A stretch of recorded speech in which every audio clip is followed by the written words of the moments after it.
Hello सी aspirants, कैसे हैं आप लोग? आए उम्र से शानदार हैं और जबरदस्त हैं। आज की क्लास के अंदर बच्चे हम कैपिटल स्ट्रक्चर चैप्टर का वन शॉट में रिवीजन करने वाले हैं। तो आइए शुरू करते हैं कैपिटल स्ट्रक्चर से और इसको वन शॉट में रिवाइज करते हैं। देखो, सबसे पहले अगर मैं आपसे बात करता हूं कैपिटल स्ट्रक्चर होता क्या है, कौन बताएगा? What is capital structure? देखो सर, कैपिटल स्ट्रक्चर का मतलब ये होता है जो हमारे फंड्स लाने के सोर्सेज है ना, that is equity share capital, that is equity share capital, that is preference share capital, that is हमारा डेट, हमारा रिजर्व्स, ये सब चीज़ों का मिक्सचर कितना बेस्ट है, ये काम है हमारा कैपिटल स्ट्रक्चर बताने का। वो बेस्ट को बोलते हैं हम ऑप्टिमम कैपिटल स्ट्रक्चर। तो बेसिकली हमारा इस पूरे चैप्टर में एक ही एजेंडा है कि मुझे ऑप्टिमम कैपिटल स्ट्रक्चर बनाना है। उसके लिए कुछ थ्योरीज है, उसके लिए कुछ थ्योरीज के साथ में हमारी एनालिसिस है, वही सब चीज़ें देखनी है यहाँ पर क्या क्या हो सकता है, कैसे कैसे हम ऑप्टिमम कैपिटल स्ट्रक्चर बना सकते हैं जिससे मेरा इनका कंपोजिशन बेस्ट है। सर बेस्ट कंपोजिशन क्या है, क्यों है, किस हिसाब से आप तय कर रहे हो, उसके लिए चलते हैं हमारे मेन नोट्स जो हमने लाइव क्लासेस में लिए हैं उसी के साथ समझते हैं। जैसे मैंने आपको बताया हमारे पास में तीन सोर्सेज होते हैं, इक्विटी शेयर कैपिटल, हमारे पास प्रेफरेंस शेयर कैपिटल और हमारे पास डेट होता है। सर रिजर्व भी होता है, वो इक्विटी शेयर कैपिटल में हमने मान के चल लिया। अभी हम डिस्कशन के लिए प्रेफरेंस शेयर कैपिटल को इस चैप्टर में लेकर नहीं चलेंगे, थोड़ा चीज़ें आसान रहेंगी। वैसे भी प्रेफरेंस शेयर कैपिटल का अपना तो कुछ खुद का कैरेक्टरिस्टिक है नहीं, कुछ कुछ कैरेक्टरिस्टिक इससे चुराता है, कुछ कुछ कैरेक्टरिस्टिक इससे चुराता है, तो हम इन दोनों को ध्यान में रखते हुए बात करते हैं। ठीक है। अगर मैं बोलता हूं मैं डेट और इक्विटी को देख रहा हूं तो रिस्क के पॉइंट ऑफ व्यू से, कंपनी के नजरिए से जो रिस्क का पॉइंट ऑफ व्यू है, यस, उसके अकॉर्डिंगली हमें पता है डेट रिस्की है और इक्विटी शेयर कैपिटल कम रिस्की है, क्योंकि कुछ भी हो जाए डेट वालों को तो फिक्स्ड इंटरेस्ट देना ही देना है। यहां मुनाफा कमाएंगे तो कुछ डिस्ट्रीब्यूट करेंगे डिविडेंड, अदरवाइज नहीं करेंगे। कॉस्ट के पॉइंट ऑफ व्यू से, कॉस्ट ऑफ कैपिटल के पॉइंट ऑफ व्यू से अगर हम बात करते हैं तो इक्विटी शेयर कैपिटल का जो कॉस्ट है वो ज़्यादा आता है in comparison to debt. Obviously बात है, जो रिस्की ज़्यादा होगा, यस, उसको कम हम कॉस्ट में ले सकते हैं, वो सामने से, तभी तो हम उसको ले रहे हैं। जो कम रिस्की है उसका मतलब ये है कि उसका कॉस्ट ज़्यादा ही आने वाला है। कंट्रोल मतलब कि आपको अपनी हिस्सेदारी जो है, अगर मान लो मेरी कंपनी है 100% हिस्सेदारी और मैंने इक्विटी शेयर कैपिटल के थ्रू से अगर पैसा रेज किया तो मुझे हिस्सेदारी देनी पड़ेगी किसी और को, मेरे को शेयर्स देने पड़ेंगे, तो मतलब मेरे को हिस्सेदारी देनी पड़ेगी बिजनेस में। तो उससे क्या होगा, मेरे बिजनेस का कंट्रोल कम होगा। जबकि अगर मैं किसी से डेट लेता हूं तो मेरे बिजनेस के ऊपर में कोई उसका इंपैक्ट आएगा ही नहीं। क्या ये बात समझ में आई आपको? Yes, okay. नाउ ये तीन चीज़ों को हमें बैलेंस करने के लिए हमें ये सोचना पड़ता है कितना डेट हो कितना इक्विटी हो। वही चीज़ों को बैलेंस करने के लिए हम डेट और इक्विटी का जो ऑप्टिमल कैपिटल स्ट्रक्चर होगा वो बनाएंगे जहाँ पे ये चीज़ें बैलेंस हो जाए। सर ये हुआ तो इसको भी ले सकते हैं, बट अभी हमारी थ्योरी में हम प्रेफरेंस शेयर कैपिटल को लेकर नहीं चलेंगे, चीज़ें आराम से समझ पाते हैं। ओके जी, यही जो चीज़ें मैंने आपको बोली है वही सब चीज़ें यहाँ लिखी हुई हैं। तो ऑप्टिमम कैपिटल स्ट्रक्चर क्या है, कह रहे it should be created which balance the risk and cost without diluting much control. तो कंट्रोल, कॉस्ट और रिस्क को बैलेंस करते हुए हमें एक ऐसा स्ट्रक्चर बनाना है जहां रिस्क भी मॉडरेट हो, कॉस्ट भी ज़्यादा ना जाए और कंट्रोल भी ज़्यादा डाइल्यूट ना हो। ऐसा स्ट्रक्चर हमारा ऑप्टिमम कैपिटल स्ट्रक्चर देगा। Yes, value of the firm जो होगी वो हमेशा मैक्सिमाइज होनी चाहिए। ये हमारा पर्पज़ है कि हमें ऐसा चीज़ का हमेशा ध्यान रखना है कि ऑप्टिमम कैपिटल स्ट्रक्चर से क्या होगा, हमारा के ओ ऑप्टिमम आएगा, और वो इस प्रकार से ऑप्टिमम आएगा कि मेरी फर्म की जो वैल्यू मैक्सिमाइज कर सकता था वो मैं करूँगा इस पर। ठीक है ना, तो ये इस पर बात कर रहा है। ओके ना, अब कैपिटल स्ट्रक्चर डिसीजन करने के लिए हमारे पास अलग अलग थ्योरीज हैं। हमारे पास एनआई अप्रोच है, हमारे पास एनओआई अप्रोच है, हमारे पास इसको सपोर्ट करते हुए एमएम अप्रोच आ गई है, ट्रेडिशनल अप्रोच आ गई है बीच में। यस, उसके बाद हमारी ट्रेड ऑफ थ्योरीज हैं, पैकिंग ऑर्डर थ्योरीज हैं, ये तो छोटी छोटी सी थ्योरीज है, इसको समझेंगे।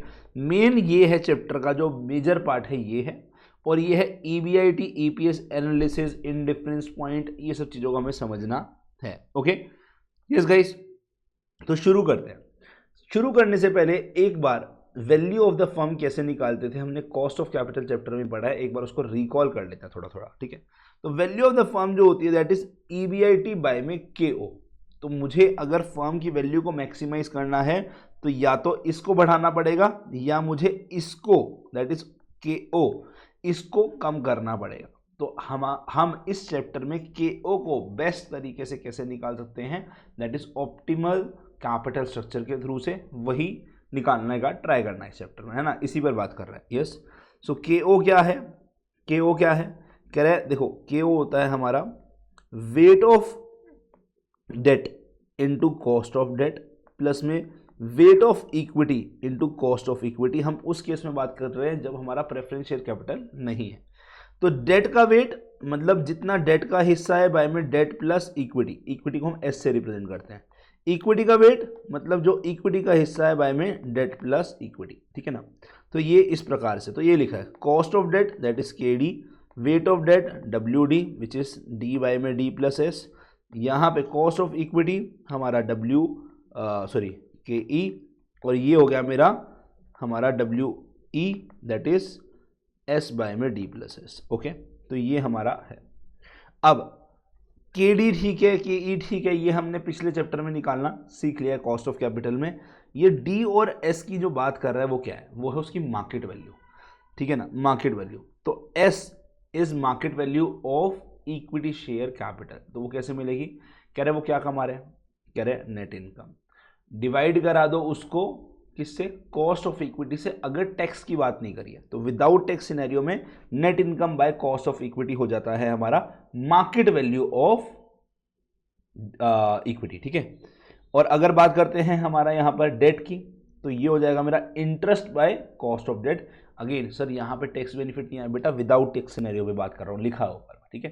तो वैल्यू ऑफ फर्म क्या है, S प्लस D ना, वैल्यू ऑफ फर्म ऑब्वियसली हम इसको इस तरीके से भी निकाल सकते हैं और इसको हम S प्लस D करके भी निकाल सकते हैं। ओके, दोनों ही बात सही है। तो या फिर हम इसको कॉस्ट ऑफ इक्विटी को यहाँ पर क्या बोल रहा है, EBIT bye value of firm लिख दिया, या फिर वैल्यू ऑफ फर्म हमारा EBIT बाय में cost of equity, cost of हमारा ओवरऑल है ना, ओवरऑल कॉस्ट ऑफ कैपिटल उसका भी लिखा जाता है ना। यहाँ से इसने इसको इंटरचेंज किया और ये बनाकर लिख दिया आपके लिए, ठीक है ना। ये फॉर्मूला से आपको याद रहना चाहिए। नाउ जब विद टैक्स सिनेरियो आएगा, देखो टैक्स सिनेरियो के अंदर में नेट इनकम में क्या हो जाएगा, हो सकता है कि नेट इनकम यहाँ पर EBT बनता, यहाँ ये EAT बन जाएगा, सिंपल सी बात है। अब अगर आपको याद हो हमारी इनकम स्टेटमेंट में, तो इनकम स्टेटमेंट कैसे बनती थी सर, EBIT होता था, इसमें से इंटरेस्ट काटते थे, फिर हमारा EBT आता था, इसमें से हम टैक्स काटते हैं, फिर हमारा EAT आता है। अब क्योंकि प्रेफरेंस डिविडेंड नहीं है तो यही मेरी नेट इनकम कहलाई जाती है। Yes, okay. इस केस में मेरा टैक्स जीरो है, तो ये जीरो होने की वजह से मेरा यही नेट इनकम बन जाएगी। यहाँ नेट इनकम ये बन गया। अब इसका मतलब क्या है, नेट इनकम जब भी वर्ड लिखते हैं टैक्स के सिनेरियो में या विदाउट टैक्स के सिनेरियो में, वो टैक्स को ध्यान में रखते हुए ही लिखा जाता है। तो इसने जो ये नेट इनकम लिखा है यहाँ पर टैक्सेशन का जिक्र नहीं किया, उसने टैक्स को मद्देनजर रखते हुए इस पर बात करी, इस पर बात नहीं करी, ये ध्यान रखना है ना, छोटी छोटी सी चीज़ों का ध्यान रखना। ओके, यस, ठीक है ना। अब नेट इनकम बनी क्या, सर नेट इनकम बनी हमारी, नेट इनकम बनी EBIT में से इंटरेस्ट काटा और उसमें से टैक्स काटा, तो ये लिखा ना EBIT में से इंटरेस्ट काटा। अब टैक्स माइनस करने को है ना, हम क्या ऐसे लिख सकते हैं, 1 - T से मल्टीप्लाई करके भी लिख सकते हैं, ये हमने पिछले चैप्टर में पढ़ा है। It will be like this ना, EBIT माइनस इंटरेस्ट। अब इसमें जो बचा, मान लो टैक्स 30% है तो 30% of yes EBIT minus interest, तो उसमें से EBIT माइनस इंटरेस्ट कॉमन ले लो, बचेगा क्या 1 - 30%। तो 1 - 30% ही यही है, बस 30% को हम डेसिमल में 0.3 लिख देते हैं ना। तो ये इस प्रकार से इसने फॉर्मूला में ऐसा लिखा हुआ है, ये कुछ नहीं है, इनकम स्टेटमेंट की कैलकुलेशन को ही सिंप्लीफाई करके लिखा हुआ है, ठीक है ना। यस, अच्छा, अब डेट के अंदर में क्या होगा, हमें टैक्स बेनिफिट मिलेगा, तो उसकी वजह से मुझे इंटरेस्ट इंटू 1 - T इसका जो कॉस्ट बनेगा है ना, जो मैं पे करूँगा वो ये बनेगा एज अ कंपनी के अंदर में, और इसकी कॉस्ट क्या होगी, KD हो जाएगी, ठीक है। तो वैल्यू ऑफ फर्म क्या है, यही S + D है, हमारा वैल्यू ऑफ फर्म मिल गई। फिर इसने बोला KO क्या है, यहीं से EBIT इंटू 1 - टैक्स, क्योंकि यहाँ पर अब जो अर्निंग हो रही है यस, उसमें भी टैक्स के ध्यान में रखा है, ये ध्यान रखना, ये अर्निंग ये पोस्ट टैक्स सिनेरियो में चला गया, तो ये अर्निंग पोस्ट टैक्स, कह रहे यहाँ भी आपका पोस्ट टैक्स सिनेरियो पे बात हो रही है, तो ये वाली अर्निंग में भी पोस्ट टैक्स सिनेरियो पे ही बात करना। तो EBIT by 1 minus tax divided by value of firm, हम इस तरीके से इस फॉर्मूला को लिखते हैं। ठीक है, तो ये चीज़ ध्यान रखना, बच्चे यहाँ गलती करते हैं, उनको लगता है यही यहाँ पर ही ऐसा रहेगा, नहीं, ये हमारा पोस्ट टैक्स सिनेरियो में बात करता है। जब टैक्स आ जाता है तो ये पोस्ट टैक्स सिनेरियो में बात होती है, इस चीज़ का ध्यान रखना। सर इसका यूज़ कहाँ आता है? इसका यूज़ बेटा आगे मैं आपको MM अप्रोच पढ़ाऊंगा ना, वहाँ पे यूज़ आता है, ध्यान रखना इस बात को। ठीक है, तो अभी लग रहा है कि स्टार्टिंग में कहीं आपकी बुक में, किताब में फॉर्मूला नहीं दे रखे होंगे, बट बाद में इसका यूज़ आएगा, ध्यान रखना इस चीज़ को। ओके, नाउ KO क्या है? Overall cost of capital. KD cost of debt. D क्या है? Market value of debt. S क्या है? Market value of equity. Cost of equity को KE लिखा हुआ है। यस गाइस, ओके, चलो ठीक है। नाउ अब यस, यहाँ पर जो हम कैपिटल स्ट्रक्चर बना रहे हैं, तो हमने एक अजम्पशन आपको बोली कि हम प्रेफरेंस शेयर कैपिटल को ध्यान में रखते हुए नहीं कर रहे, ये सिर्फ हम डेट और इक्विटी दो ही फंड्स को ध्यान में रखते हुए बात कर रहे हैं। ओके, अब ये चीज़ को ध्यान से समझना। अब मान लो मेरे पास में टोटल कैपिटल रेस जो है वो 10 लाख की है, मैं बोल रहा हूँ 3 लाख मेरा डेट है और 7 लाख मेरा इक्विटी है। ये S लिखा इक्विटी को, डेट को लिखा हमने D, ठीक है ना। अब अगर मैंने बोला ना मुझे कैपिटल स्ट्रक्चर में चेंज करना है, तो फिर हम पता क्या बोलते हैं? हम बोलते हैं इसके अंदर मान लो मुझे इसको बढ़ाना है 4 लाख, तो इसका मतलब मुझे इसको 6 लाख करना होगा। मैं ऐसे सिनेरियो में डील कर रहा हूँ कि मेरे को जो कैपिटल जो रेस करना है ना, उसमें छेड़खानी नहीं करनी, मुझे इनके स्ट्रक्चर को हिलाना है। क्योंकि इस चैप्टर का पर्पस क्या है कि इसके डिफरेंट कंपोजिशन के अंदर में हमारे लिए बेस्ट सूटेड सिनेरियो क्या है, मतलब फॉर गिवन कैपिटल रेस्ड हमारा डेट और इक्विटी का क्या मिक्स होना चाहिए जो हमें बेस्ट ऑप्टिमम कैपिटल स्ट्रक्चर बनाकर दे। ठीक है ना, तो यहां पर हम क्या कहते हैं, इस चीज का मतलब क्या है? मैंने डेट को बढ़ाया, इक्विटी को घटाया, इस चीज का मतलब होता है, इस चीज का मतलब होता है yes, selling debt to purchase share. इसका मतलब क्या है? आपने डेट इंक्रीज किया, तो 3 लाख से 1 लाख का डेट, और सेल किया, आपने लोगों को बेचा 1 लाख का और डेट। ठीक है ना, यस, डिवेंचर के रूप में समझ लो, या फिर तुम बोलो कि मैंने किसी कंपनी को अपना, किसी फाइनेंस इंस्टीट्यूशन को हमने अपना डेट बेचा, कि भाई ये लो मेरा डेट, मेरे को पैसा दो और मेरे से ये डेट मेरे से साइन करा लो, ऐसा टाइप। यस, और 7 लाख का इन्होंने 6 लाख किया। इसने क्या बोला? ये 1 लाख रुपए जो तुमको डेट से मिला ना, इस 1 लाख रुपए से आपने जो शेयर्स मार्केट में थे उसको बायबैक कर लिया कंपनी में, है ना। तो ऐसा type, selling debt to purchase share, या फिर कह रहे हैं selling share to retire debt. Selling share का मतलब क्या हो गया कि आपके पास में 4 लाख डेट था और शेयर थे हमारे पास में 6 लाख के, आपने इसको बढ़ा के 7 लाख कर दिया, तो आपने क्या बोला? मैंने शेयर अपने सेल करे, मैंने शेयर बेचे और उसके चक्कर में 1 लाख रुपए पाया। कह रहे ये पाने के लिए अब 1 लाख कहां से पे करोगे? कह रहे आपको डेट को रिटायर करना पड़ेगा। इससे आपने क्या किया? ये 1 लाख पाया, इससे आपने क्या किया? आपने अपने डेट को रिटायर कर दिया। आपने बोला भाई ये 1 लाख का मैं क्या करूं? कह रहे इसको डेट को रिटायर कर दो। तो अपने डेट को रिटायर करने के लिए आपने क्या किया? अपने शेयर्स को बेचा, तो यहां से पैसा लाए, वहां पे पैसा आपने रिटायर कर दिया, वैसा। ठीक है, तो यही काम होगा इस पूरे चैप्टर में। कहता है ये ध्यान रखना, आपको जितना पैसा रेज करना है वो फिक्स है, आप सिर्फ उसमें डेट और इक्विटी के स्ट्रक्चर को चेंज करने के लिए डेट बेच के उससे इक्विटी यस रीपरचेज कर सकते हो, दैट इज परचेज कर सकते हो शेयर्स जो डेट बेच के, या फिर आप क्या कर सकते हो? शेयर्स बेच के, मतलब शेयर्स बेच के वहां से पैसा रेज करो और उससे अपनी डेट को रिटायर कर सकते हो। ये छोटी छोटी सी चीजें हैं, आप इसको ध्यान में रखेंगे तो आगे इजी रहेगा चीजें। ओके, कह रहे टैक्सेस हम कंसिडर नहीं कर रहे अभी के अंदर में, समझ रहे हैं जब तक थ्योरीज, आगे करेंगे भी सही, MM अप्रोच विद टैक्स पढ़ेंगे तो उसमें कंसिडर करेंगे भी सही, बट मेजरली जगह पे हम नहीं कंसिडर करते, है ना। डिविडेंड पे आउट रेशियो 100%, मतलब कुछ हम रिटेन कर ही नहीं रहे, the firms total financing remains constant. वही जो मैं बात कर रहा था आपको कि जितना पैसा कंपनी ने रेस करना है वो कांस्टेंट है ना। Business risk is constant over time, मतलब कि कंपनी आपको एक फिक्स EBIT पे बात कर रहा है ना। बिजनेस रिस्क मतलब कि धंधा चलाने से आपका जो खर्चा आने वाला है वो हमारा कांस्टेंट आने वाला है। ठीक है, वैसे the firm has a perpetual life, मतलब ये बिजनेस लॉन्ग टर्म में बात करेगी, ये लॉन्ग टर्म तक चलता रहेगा, शॉर्ट टर्म ड्यूरेशन की रिगार्डिंग में तो कोई बात ही नहीं है भाई। हम डेट और इक्विटी का स्ट्रक्चर रेस कर रहे हैं which is a long term investment in the business, तो इसका मतलब हम बात ही जो कर रहे हैं यहाँ पर वो लॉन्ग टर्म पर्सपेक्टिव से ही बात कर रहे हैं। ये बात समझ में आपको, ठीक है। कह रहे और assumptions भी हो सकती हैं, थोड़ा सा शांति बना के रखें, आएंगी तो उसको आगे देखेंगे, ठीक है। Next, debt of company can be zero but equity share capital can not be zero. Obvious सी बात है, सी देखो मेरी कंपनी है तो मुझे अपना धंधा तो लगाना पड़ेगा ना, अपना धंधे में पैसा लगाएंगे तभी तो मुझे डेट मिल सकता है। तो पहले तो आपको अपने पैसे से ही बिजनेस शुरू करना पड़ेगा, या फिर आपको किसी पर्सन से लाना पड़ेगा, not in the form of debt, equity के फॉर्म में, उसको आपको बिजनेस की इक्विटी देनी पड़ेगी, तभी आपकी कंपनी रन करेगी, आपकी कंपनी परफॉर्म करेगी, तभी जाके आपको डेट मिलता है। डेट की कुछ कंडीशन होती है, क्योंकि उनको पता है कि बिजनेस के अंदर में उनको फिक्स पैसा चाहिए, तो वो पहले देखेंगे क्या कि तुम्हारा बिजनेस फिक्स पैसा बनाकर दे पा रहा है, तभी आपको डेट मिलता है। तो ये चीज़ ध्यान रखना, सबसे पहले बिजनेस के अंदर में इक्विटी शेयर कैपिटल ही घुसता है, उसके बाद ही डेट आता है, ठीक है ना। यस, नाउ और भी बहुत सारे रीजंस होते हैं, उसको भी हम डिस्कस नहीं करते, अभी हम जितना कंसेप्चुअल जरूरत है उसी को डिस्कस करते हुए चलेंगे, ठीक है। नाउ कैपिटल स्ट्रक्चर थ्योरी की अगर हम बात करते हैं यहाँ पर, तो हमारे पास में 5 थ्योरीज हैं। Net income approach, traditional approach, net operating income approach, और मोदी गिलानी एंड मिलर, जिसको हम एमएम अप्रोच बोलते हैं। विद टैक्स वाली 1963 में दी गई थी और विदाउट टैक्स वाली 1958 में दी गई थी।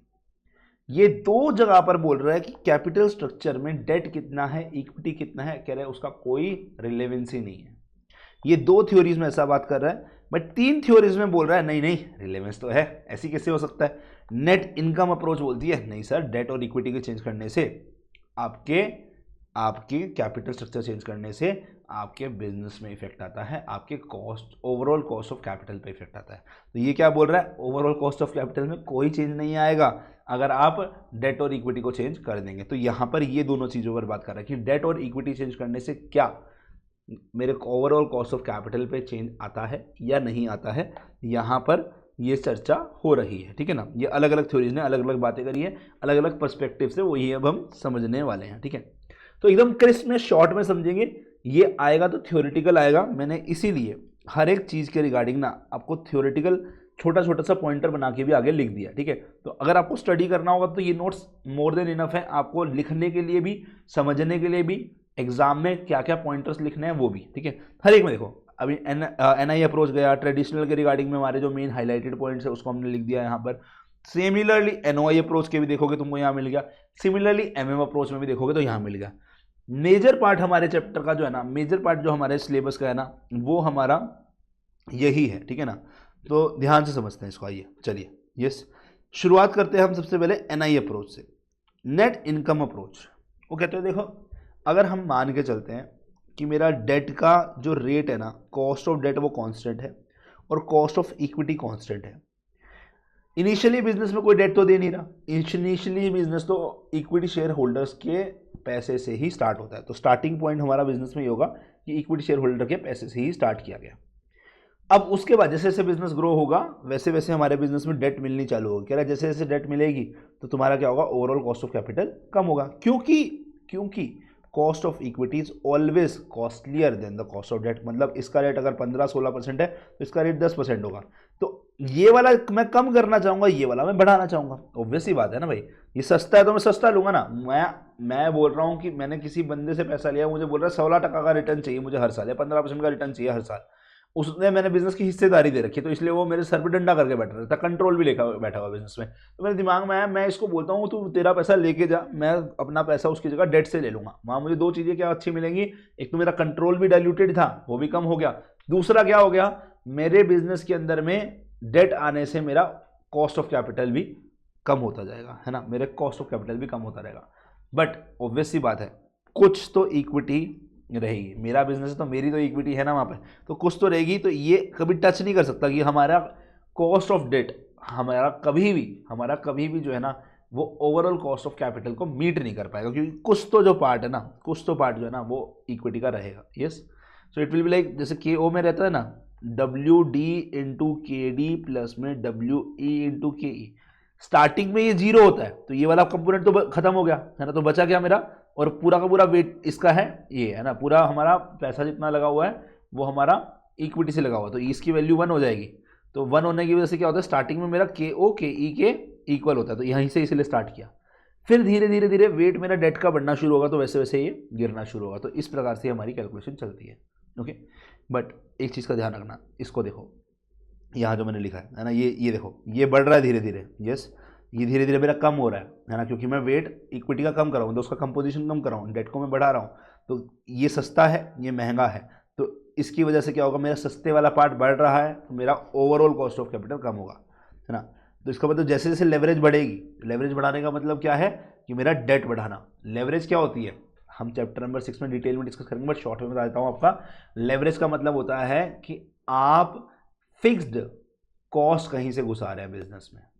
अब फिक्स कॉस्ट बिजनेस के ऑपरेशन से आती है, वो तो हम कांस्टेंट मान के चल रही हैं। हम बिजनेस में फिक्स्ड फाइनेंशियल कॉस्ट घुसा रहे हैं, मतलब बिजनेस में जो मुझे पैसा देना है किसी को वो फिक्स देना, वो वेरी नहीं करेगा। तो डेट वालों को तो इंटरेस्ट फिक्स देना होता है, तो इसलिए हम बोल रहे हैं कि लेवरेज वहीं से मिलता है, ठीक है।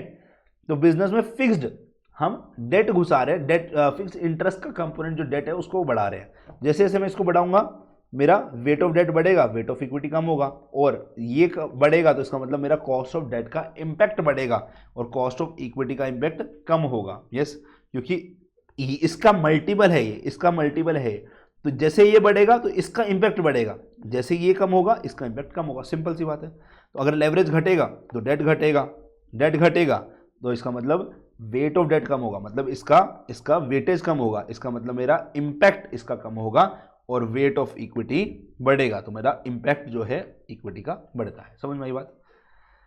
ठीक है, इतनी बात समझ में आई? ओके, नाउ अब ये सब बातें जो ऊपर में है ना, जो हमने बात करी है ना, वही सब चीज़ें लिखी हुई है, मैं अभी ऊपर ले जाऊंगा आपको। अभी एक चीज़ को ध्यान समझना, ठीक है। सो हम क्या चाहेंगे अपने बिजनेस में? हम चाहेंगे सर मिनिमम KO करना। हम क्या चाहेंगे? मिनिमम KO करना। क्यों सर? क्योंकि मेरे बिजनेस में मेरा उद्देश्य क्या है? मुझे ऑप्टिमम कैपिटल स्ट्रक्चर बनाना है जो मेरी फर्म की वैल्यू को मैक्सिमाइज कर दे। तो फर्म की वैल्यू मैक्सिमाइज कैसे हो सकती है? इसको तो चेंज करना नहीं अपने को, ये तो हमारा फिक्स पे बात कर रहे हैं, इसको कम करके हो सकती है। तो ओवरऑल कॉस्ट ऑफ कैपिटल कम कैसे हो रहा है? कह रहे हैं जैसे जैसे आप सर डेट बढ़ा रहे हो वैसे वैसे ओवरऑल कॉस्ट ऑफ कैपिटल कम हो जाएगा। यस, ये हमने देखा ना, जैसे जैसे डेट का कंपोजिशन बढ़ा, ये लेवरेज बढ़ा, मतलब कि हमारा यहाँ पे वेट ऑफ डेट बढ़ रहा है, वेट ऑफ डेट इंक्रीज हुआ तो मेरा ओवरऑल कॉस्ट ऑफ कैपिटल गिरना शुरू हो गया। तो ये यही बोल रहा है, ये यही बोल रहा है। So maximize firm values of firm, we will minimize overall cost of capital, that is by taking as much as debt as possible. As much as possible obviously एक लिमिट होती है, उससे ज़्यादा आपको मिलेगा भी नहीं, ठीक है ना। ओके, तो ये चीज़ का ध्यान रखना, ठीक है गाइस।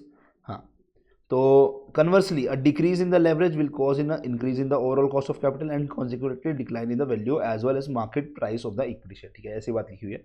तो अपना मेन बात ये है कि हम यहाँ पर NI अप्रोच के थ्रू से ये बोलते हैं, है ना, NI अप्रोच के थ्रू से ये बोलते हैं कि हम डेट बढ़ा देंगे, जितना बढ़ा सकते हैं उससे मेरा ओवरऑल कॉस्ट ऑफ कैपिटल कम हो जाएगा। वही मेरा बेस्ट स्ट्रक्चर है जिसमें मैक्सिमम डेट जितनी मिल सकती है उतनी उठा सके। कह रहे वही बेस्ट स्ट्रक्चर है, ठीक है। ओके, यस, ये बात समझ में आई। अब इसकी कुछ एजम्पशंस हैं, इसको पढ़ लेना कि KE एंड KD हमारा सेम रहता है, जो बोल चुके हैं। वैल्यू ऑफ फर्म को मैक्सिमाइज करना है, इसके लिए मुझे वैक मिनिमम करना होगा। वैक ही का ही दूसरा नाम है हमारा KO, ये दोनों सेम ही चीज़ें, अलग अलग चीज़ें, ठीक है। यस, तो ये थ्योरी क्या सजेस्ट करती है? मैक्सिमम पॉसिबल डेट फाइनेंस करने का, yes, which is giving us minimum cost of capital. The firm can increase its total value by decreasing its overall cost of capital through increasing the degree of leverage. Simple बात, वही बात कर रहा है जो हमने अभी बोला, ठीक है ना। लेवरेज का मतलब क्या है? इंक्रीजिंग डिग्री ऑफ लेवरेज, मतलब कि डेट का वेट बढ़ाकर। ओके, बट सर ये बात तो सही कह रहे हो, ये तो बात हमें पहले से चमक रही थी, इसमें अलग क्या है? बट यहाँ सर कंट्रोल तो ठीक है, डाइल्यूट नहीं हो रहा, बट रिस्क तो बहुत बढ़ रहा है। उसका क्या कह रहा है? उसका कोई इंपैक्ट नहीं है, NI अप्रोच उसको डील नहीं कर रहा। यही तो इसकी प्रॉब्लम थी। ट्रेडिशनल अप्रोच ने इसको डील किया।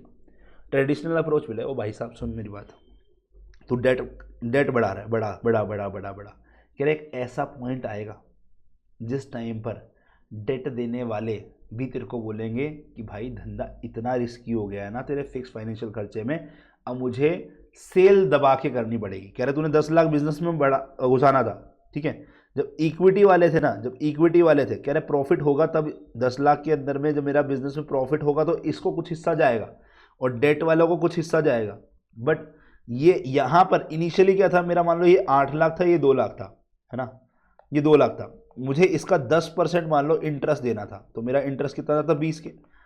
अब तूने बोला डेट बढ़ा, कह रहे बढ़ा। अब डेट बढ़ाने से क्या हुआ डेट बढ़ाने से क्या हुआ, कह रहे इसको तू 8 लाख ले गया, इसको तूने 2 लाख बढ़ा कम कर दिया है ना, 2 लाख पे ले गया। कह रहे देखो अब मुझे बिजनेस का कंट्रोल मिल गया, वाह, देखो मेरा जो ओवरऑल कॉस्ट ऑफ कैपिटल जो है ना वो कम हो गया, वाह, इस पॉइंट पे आ गया। बट बेटा जो तूने डेट बढ़ाया ना उसकी वजह से अब तेरा इंटरेस्ट इसका 10% हो गया, इसका 10% मतलब कि तेरा 80K हो गया। अगर तेरे बिजनेस ने इतना EBIT नहीं निकाल के दिया, मतलब तेरे बिजनेस ने इतनी अर्निंग नहीं निकाल के दी ना, तो तेरे बिजनेस के लाले लग जाएंगे, ठीक है ना। तो इसी चीज को आप नहीं, आपको फाइनेंस करने वाले भी समझ जाते हैं। तो जैसे ही तुम्हारा एक लेवल आएगा ना, उसके बाद वो बोलेंगे ओ भाई तेरा धंधा हो रहा रिस्की, कह रहा है मेरे को नहीं लगता तू दे पाएगा, बट तेरे को फिर भी लगता है, तेरे में बहुत गट्स हैं कि तू फिर भी मेरे से पैसा लेना चाहता है उधारी पे, तो एक काम का ज़्यादा रेट कर दे। वो रेट बढ़ाना शुरू करेगा, वो रेट बढ़ाना शुरू करेगा, वो रेट बढ़ाता रहेगा। और इक्विटी वाले भी बोलेंगे, कह रहे भाई साहब सुन मेरी बात, तू डेट उठा रहा है, अच्छा मेरा हिस्सा कम भी हो गया, तो कह रहा है मेरे को रिटर्न ज़्यादा दे, कम हिस्सा है ना, मेरी कमाई तो आनी है ना भाई, तो मुझे थोड़ा रेट ऑफ रिटर्न ज़्यादा दे। कह रहे एक तो तूने डेट उठा दिया है, वहाँ से फिक्स वो भी घुसा दिया है, तो इनकी एक्सपेक्टेशन भी बढ़ती रहेगी। कह रहा है बिजनेस रिस्की भी कर दिया तूने और मेरा कंपोजिशन भी कर दिया तूने, ठीक है, तो ये रिस्की कर दिया तूने धंधा बहुत ज़्यादा, उसकी वजह से हमारा कॉस्ट ऑफ डेट भी इंक्रीज होना शुरू होगा और कॉस्ट ऑफ इक्विटी भी इंक्रीज होना शुरू होगा, ठीक है, वो दोनों ही बढ़ने शुरू होंगे, जिसकी वजह से मेरा ओवरऑल कॉस्ट ऑफ कैपिटल वापस इंक्रीज करेगा। तो हम क्या चाहेंगे, हम चाहेंगे मिनिमम KO करना। तो मिनिमम KO कहाँ कर हो रहा है, ये वाला है ना, मतलब उतना डेट लेंगे जब तक बैंक मतलब जो हमारे को फाइनेंस दे रहे हैं वो ये आके ना बोल दे कि भाई आपका धंधा बहुत रिस्की हो गया, वो ऑप्टिमम टाइम होगा, है ना। बट ऑब्वियसली इसको तब तक कांस्टेंट रखना है। बट ऐसा कई बार होता है कि ये लोग पहले से ही बोलना शुरू करें हमें बढ़ा दो, है ना, जैसे यहाँ पे मेरे को बोले बढ़ा दो, हो सकता है कि वो ऑप्टिमम टाइम थोड़ा सा आगे पीछे हो जाए, बट जनरली वो ऐसा ही होता है कि जब तक ये लोग स्टेबल मान रहे हैं ना तब तक तो सही है। बट जैसे ये बढ़ाना शुरू करेंगे ना, उस केस में मेरा डेट, उस केस में ज़्यादा डेट लेना उसके आगे सही बात नहीं होगी, तो डेट वहाँ तक रोकना चाहिए। तो इसमें हम क्या कर रहे हैं, हम KO उस ऑप्टिमम लेवल तक लेकर जा रहे हैं जब तक हमारा मिनिमम KO बन सकता है, हम उतना ही डेट बिजनेस में घुसा रहे हैं, ठीक है ना। क्या बात समझ में? तो this is a point where our optimum capital structure occurs, where overall cost of capital is minimum, ठीक है, बात समझ में? यस। तो इसी पर ये सारी चीज़ें हैं, आप इसको पढ़ लेना, इसको सब कुछ पढ़ लेना, ठीक है, क्लियर गाइस। यही सब चीज़ें जो अभी बात डिस्कस करिए ना, इसको पढ़ लेना, एक बार जरूर रीड करना है, सब जो चीज़ें करिए ना डिस्कस, इसको एक बार रीड करना। एक भी ऐसा पॉइंट नहीं है जो हमने डिस्कस नहीं किया, ये एग्जाम में लिखना क्या वो भी बता देगा, ठीक है। अच्छा, next, net operating income approach. Net operating income approach क्या बोलता है कि बिजनेस में ना देखो, डेट का रेट हो सकता है कॉन्स्टेंट रहे, बट जैसे तुम डेट लेने की कोशिश करोगे ना, तुम्हारे जो समझदार जो बिजनेसमैन होते हैं ना, जो समझदार इक्विटी शेयर होल्डर्स होंगे ना, वो बोलेंगे यार तू बिजनेस में डेट उठा रहा है, इसका मतलब क्या है कि तेरा बिजनेस रिस्की हो गया। तो वो अपना धीरे धीरे से तुम्हारा रेट इंक्रीज करते रहेंगे कॉस्ट ऑफ इक्विटी का। तो कॉस्ट ऑफ इक्विटी महंगी होती जाएगी जैसे जैसे तुम डेट रेज करोगे। तुम चाहोगे नीचे आना, बट ये इसको वापस ऊपर पुल कर देगा। तुम चाहोगे और नीचे आना, बट ये इसको वापस ऊपर पुल कर देगा। तुम चाहोगे नीचे आना, बट ये इसको वापस ऊपर पुल कर देगा। तो ये क्या बोल रहा है, एनओआई अप्रोच कह रहा है इररिलेवेंट है सर, कह रहा है इररिलेवेंट है सर डेट लेना, क्योंकि तुम डेट ले लो तो उस डेट लेने से क्या होगा, हमारे समझदार इक्विटी शेयर होल्डर अपना रेट बढ़ा देंगे, तो ओवरऑल कॉस्ट ऑफ कैपिटल हिलने वाली है ही नहीं। तो इसका मतलब क्या, वैल्यू ऑफ फर्म पर कोई इंपैक्ट नहीं करेगा। ईवीआईटी तो कांस्टेंट है ही, और केओ को भी हम चेंज नहीं होने देंगे सर। कौन, ये इक्विटी शेयर होल्डर वाले बोल रहे हैं। तो ऐसा एनओआई अप्रोच में बोला। इसको सपोर्ट करने के लिए आए थे एमएम, इसमें सपोर्ट करने वाले आए थे एमएम। उन्होंने एक आर्बिट्राज का प्रोसेस बताया जिस पर क्वेश्चन आता है, ध्यान से समझिएगा इस बात को, ठीक है। अभी रिसेंटली क्वेश्चन आने शुरू हुए हैं आर्बिट्राज प्रोसेस पे, ध्यान से समझिएगा, ओके। सो उन्होंने क्या बोला, उन्होंने इसको जस्टिफाई किया है कि भाई क्यों ये सेम रहेगा, केओ में चेंज क्यों नहीं आएगा, वो उन्होंने बताया, ठीक है ना। तो जो भी मैंने बात बोली है वहाँ पर यही लिखा हुआ है, ठीक है। स्पेसिफिकली क्या कह रहा है, इन्वेस्टर जो इक्विटी शेयर होल्डर है वो हायर कंपनसेशन मांगना शुरू करेंगे as they oppose to greater risk due to the existence of fix return securities. Fix return securities क्या है, यहाँ पर डेट की बात कर रहा है। कह रहा है जैसे जैसे डेट बढ़ाओगे बोलेगा अरे अरे रिस्क बढ़ गया, रिस्क बढ़ गया, रिस्क बढ़ गया, तो चलो चलो चलो चलो मेरा जो है ना रेट बढ़ा दो, मेरा रेट बढ़ा दो। तो उससे क्या होगा, ओवरऑल कॉस्ट ऑफ कैपिटल पे कोई चेंज ही नहीं आएगा, ठीक है ना। तो KWKO सेम रहेगा। ओके, अब इसको सपोर्ट करते हुए MM अप्रोच विदाउट टैक्स 1958 में बात करी गई। जब विद टैक्स में आया उसने रिलेवेंट बता दिया। कैसे रिलेवेंट बताया बताऊंगा मैं आपको। उसने टैक्स के सिनेरियो में बताया कि टैक्स से कुछ डेट में एडवांटेज होती है ना, तो उसका इम्पैक्ट आता है, तो उससे ये रिलेवेंट बन जाता है, अदरवाइज ये इररेलेवेंट ही होता, अदरवाइज ये इररेलेवेंट ही होता, ठीक है। तो NOI अप्रोच ने जो ओवरऑल कॉस्ट ऑफ कैपिटल को सेम मान के चला, कितना भी डेट हो, कितना भी हमारा इक्विटी हो, उसको सपोर्ट करने वाला कौन है, MM अप्रोच। उसको सपोर्ट करने वाला कौन है, MM अप्रोच। क्या ये बात समझ आई? अब इसको ना हमने एक एग्जांपल लिया था, गुरप्रीत समोसे वाला और राहुल चाट भंडार, ये दो महारथी बिजनेसमैन है, ठीक है ना। ये लोग क्या कर रहे थे, ये लोग ना दोनों ही मिठाई के बिजनेस में थे। अब नोएडा में थे, नोएडा में दो जगह, एक मूर्ति चौक और 4 मूर्ति चौक, ठीक है। तो एक मूर्ति चौक पर जो मिठाई बिकती थी ना, मिठाई बिकती थी, यस, सो वो मिठाई 500 रुपये किलो की मिलती थी होली के टाइम पे, ठीक है ना, यस।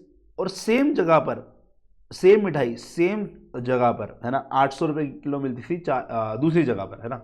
सेम मिठाई दूसरी जगह पे 800 रुपये किलो मिलती थी, ठीक है ना। अब मुझे एक बात बताओ, मैं RCB का ऑनर, है ना, मैं RCB का ऑनर क्या करूँगा, मेरे को यहाँ पे बिजनेस अपॉर्चुनिटी मिली, मैं पता क्या करता, मैं बोलता ये जो 500 रुपये वाली मिठाई है ना, यहाँ से खरीदूँगा, यहाँ वालों को बेचूँगा। मैं क्या करता, सिंपल करता, मैंने अपनी एक दुकान डाल दी यहाँ पर, मैंने बोला यहाँ से बेचूँगा, यहाँ से बेचूँगा, यहाँ से खरीदूँगा, यहाँ को बेचूँगा, यहाँ से खरीदूँगा, यहाँ से बेचूँगा। कह रहे कौन बनाए, कौन टेंशन ले, 500 वाली उठाओ 800 वाली बेचो, 500 वाली उठाओ 800 में बेचो, 500 वाली उठाओ 800 में बेचो। कह रहे 300 का मुनाफा कर। बट मुझे एक बात बताओ, ऐसे और दुकानदार नहीं सोच सकते? कह रहे हाँ सोच सकते हैं। तो ऐसे और भी दुकानदार आ जाएंगे। अब जैसे जैसे दुकानदार बढ़ेंगे तो क्या होगा, ये कंपटीशन बढ़ना शुरू होगा, तो ये प्राइस कम करेगा। अब ये इसको क्या करेगा, ये मान लो 650 कर दिया, है ना, फिर और करके कम करके 600 कर दिया। अब ये बोलेगा अबे यार मेरी दुकान की बिक्री बहुत ज़्यादा हो रही है, माल इतना बन नहीं पाता, तो एक काम करो मैं रेट बढ़ा देता हूँ। कह रहे ये भी 600 कर देगा। तो over a period of time यहाँ कॉम्पिटिशन बढ़ गया। अब ये आ गए तो इनको धंधा करना ही पड़ेगा, और ये भी 600 की बेच रहे हैं, और यहाँ पर ये भी 600 की ही बेच रहा होगा। क्या बात समझ में आपको? तो यही है MM अप्रोच का प्रोसेस, जो बोलता है कि लॉन्ग टर्म में, लॉन्ग समय में आप कौन सी कंपनी में हो। मान लेते हैं ये मेरी अनलेवर्ड कंपनी थी, मतलब जिस पे डेट नहीं था, और ये मेरी लेवर्ड कंपनी थी जिस पे डेट था। तो आपको लग रहा है ये महंगी, ये रिस्की, कह रहा कोई फर्क नहीं पड़ता। आप बोल रहे नहीं नहीं नहीं ये वाली महंगी, कह रहा कोई फर्क नहीं पड़ता। Over a period of time जो हमारे बीच में ट्रेडर्स होंगे ना, वो इधर इधर इधर इधर करके दोनों का रेट सेम ले ही आएंगे, है ना, ये बात बोली। और जो ये रेट सेम लाने के लिए कार्य कर रहे होते हैं, इसी को हम बोलते हैं आर्बिट्राज प्रोसेस। Arbitrage process. अब ये चलता कैसे, इसको बताएंगे। देखो अब समझो मेरी बात, ये बात जो हमने बोली ना, ये हो सकता है कि अनलेवर्ड कंपनी, मतलब जिसके अंदर में इक्विटी ही है, ऑल इक्विटी है, कोई डेट है ही नहीं। और यहाँ पे लेवर्ड कंपनी मानी जिसके अंदर में डेट है, यस, और मेरे पास में इक्विटी भी है, दोनों ही है इसके अंदर में, मतलब डेट है, मतलब लेवर्ड कंपनी, ठीक है।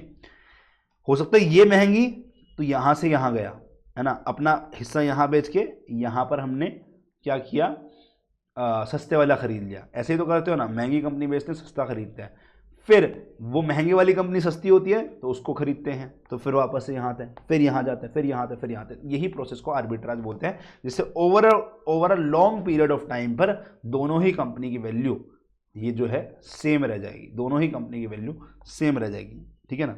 ओके, इसको भी हम डिस्कस करने वाले हैं, ठीक है। बट उसको डिस्कस करने से पहले MM अप्रोच की कुछ अजम्पशन है, उसको समझना जरूरी है। क्या है, कह रहे ये सिर्फ परफेक्ट कैपिटल मार्केट में एप्लीकेबल है, जहाँ पे कोई ट्रांजैक्शन कॉस्ट नहीं है, कोई टैक्सेस नहीं है, वहाँ पर बात कर रहे हैं। मतलब कोई भी यहाँ पर हमें फ्लोटेशन कॉस्ट भी नहीं देनी है, कोई टैक्सेस की बात भी नहीं करनी है। कह रहे value and cost of capital of a company remains unchanged irrespective of a change in the capital structure. कह रहे ये होता है, ये इंपैक्ट होता है, कंपनी की फर्म की वैल्यू चेंज नहीं होगी, यस, और हमारा कॉस्ट ऑफ कैपिटल चेंज नहीं होगा लॉन्ग समय के अंदर में, चाहे कैपिटल स्ट्रक्चर में डेट हो कितना भी, और कितना भी कम हो कितना भी ज़्यादा हो, ठीक है ना। Yes, capital markets are perfect, मतलब हर एक को सारी इन्फॉर्मेशन पता है कि कहाँ सस्ता है कहाँ महंगा। जैसे हमारे यहाँ पर मेरे को लग रहा था मुझे ही पता है, बट बाकी लोगों को पता था, बाकी लोग मेरे जैसा काम कर रहे थे, तो उसकी वजह से यहाँ कंपटीशन बढ़ा के मैंने इसका रेट कम करवा दिया, और इसने थोड़ा सा रेट बढ़ा दी, इसकी डिमांड ज़्यादा हो रही थी, तो उसकी वजह से बैलेंस हो गया। तो वही कह रहा है capital market are perfect, actual में होती नहीं ऐसी, यस, बट अगर हम ऐसा मान लें कैपिटल मार्केट परफेक्ट, तो उसी केस में हम ये बात कर रहे हैं। All investors are rational, firm can be grouped into equivalent risk classes. Equivalent risk classes का मतलब क्या होता है कि कंपनी सेम अर्निंग कर रही है, सेम पैसा लगाने पर, सब कंपनी का overall cost of capital same है एंड कैपिटल एम्प्लॉयड सेम है ना, सेम पैसा लगाकर कंपनी सेम धंधा कमा रही है और उसका overall cost of capital same है, तो ऐसी कंपनीज को बोलते हैं इक्विवेलेंट रिस्क क्लास। ऐसी कंपनीज को बोलते हैं हम इक्विवेलेंट रिस्क क्लास। जैसे अगर मैं बोलता हूँ TCS, इन्फोसिस, ये इक्विवेलेंट रिस्क क्लास में कंसिडर कर सकते हैं अगर इनके अंदर में सेम कैपिटल एम्प्लॉयड है और सेम कमा रही है, क्योंकि सिमिलर टाइप की कंपनीज है ना, उनका KOV सिमिलर रहता है, ठीक है ना। Non existence of corporate taxes, तो ये यहाँ पर ये बात कर रहे हैं, ठीक है ना। अब कैसे चलता है, क्या चलता है, उसको एक बार डिस्कस करते हैं, आइए।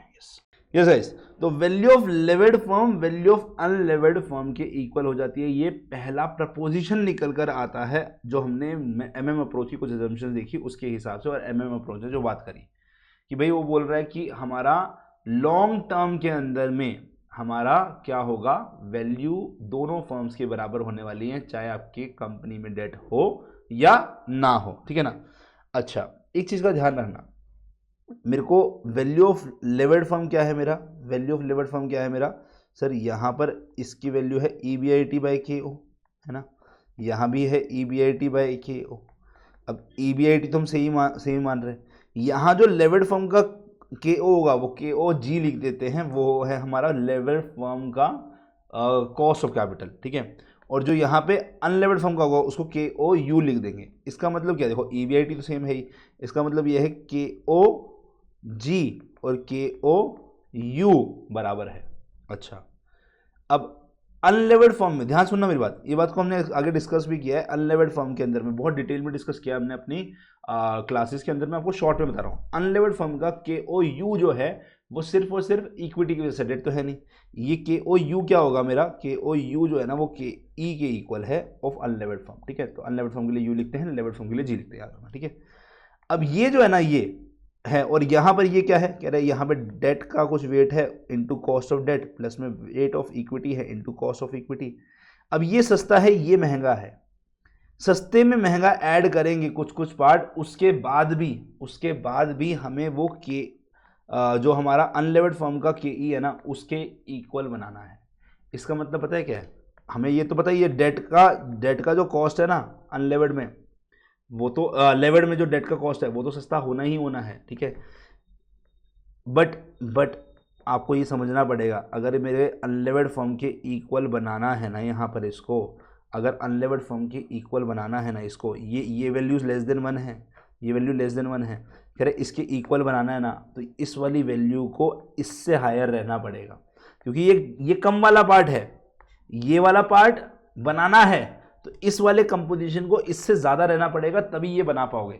इसको हमने बहुत डिटेल में डिस्कस किया है इन आवर लाइव क्लासेज जो हम अपने मंजिल बैच में पढ़ते हैं। यहाँ मैं आपको बता रहा हूँ ऐसा होगा, थोड़ा सोचना है ऐसे क्यों होगा, है ना। ये दोनों वैल्यूज लेस देन 1 है, ये सस्ता है इससे तो पता ही है, बट ये वाला इससे महंगा होगा तभी ये बन सकता है, अदरवाइज नहीं बन सकता। यही लाइन लिख रहा है, a firm having debt in its capital structure, मतलब कि मेरी लेवर्ड फर्म की बात कर रहा है, तो लेवर्ड फर्म जो है उसका जो कॉस्ट ऑफ इक्विटी है ना वो हायर होगा, मतलब KE जो है वो लेवर्ड फर्म का KEG है वो हायर होगा जो अनलेवर्ड फर्म का KE है ना। तो KEU क्या होता है, अनलेवर्ड फर्म का KE, वो उससे ज़्यादा होगा, ध्यान रखना इस बात को, ओके।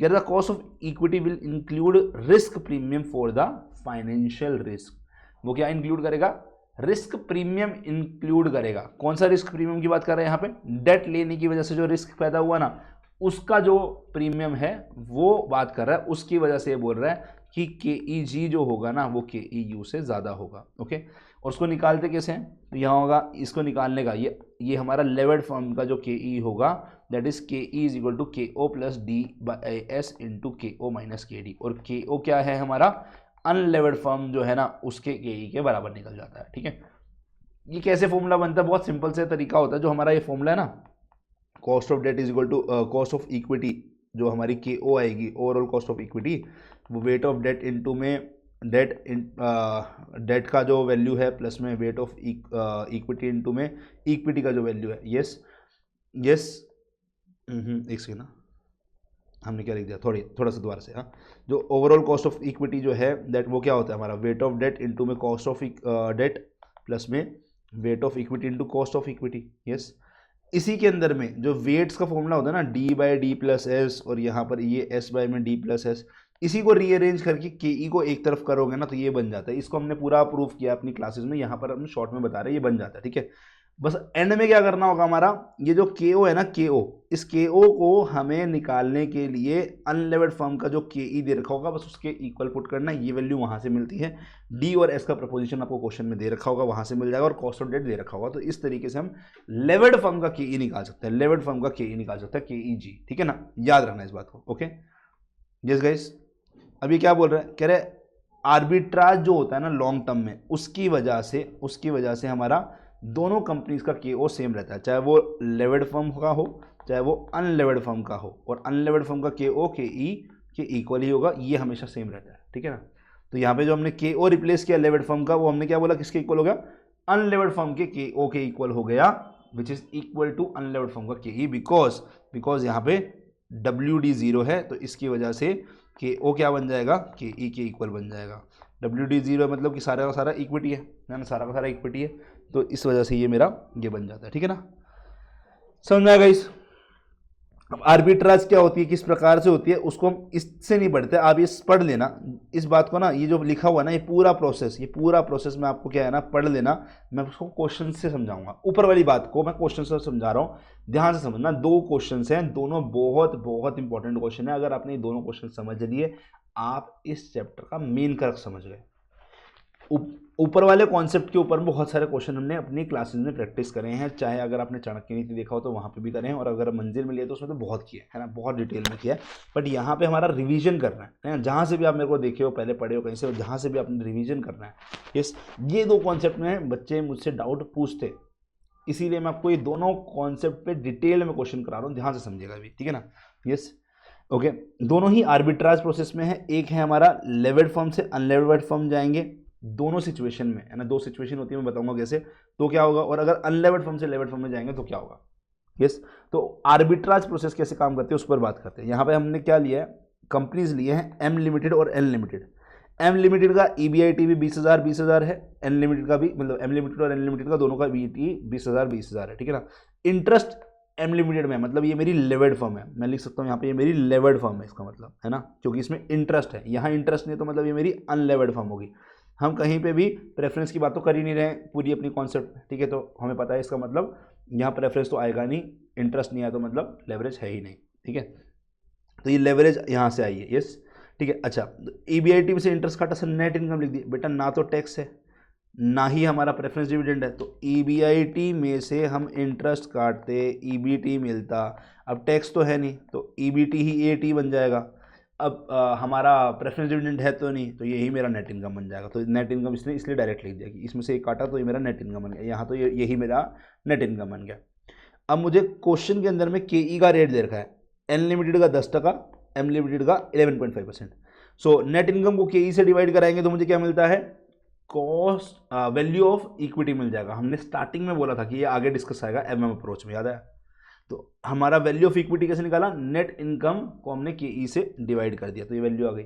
यहाँ भी नेट इनकम को KE से डिवाइड कर दिया तो मुझे ये वैल्यू मिल गई है। ठीक है, बट यहाँ पे मेरे पास डेट भी है, तो डेट की वैल्यू क्या मिलेगी, ऑल्दो मुझे दे रखा है, डेट की वैल्यू दे रखी है, वरना मैं क्या करूँगा, इंटरेस्ट को डिवाइड कराऊंगा कॉस्ट ऑफ क्या नाम है डेट से, दैट इज 7%। तो 7,000 को 7% से डिवाइड करो या फिर 1 लाख सीधा लिख लो, मुझे डेट की वैल्यू मिल गई।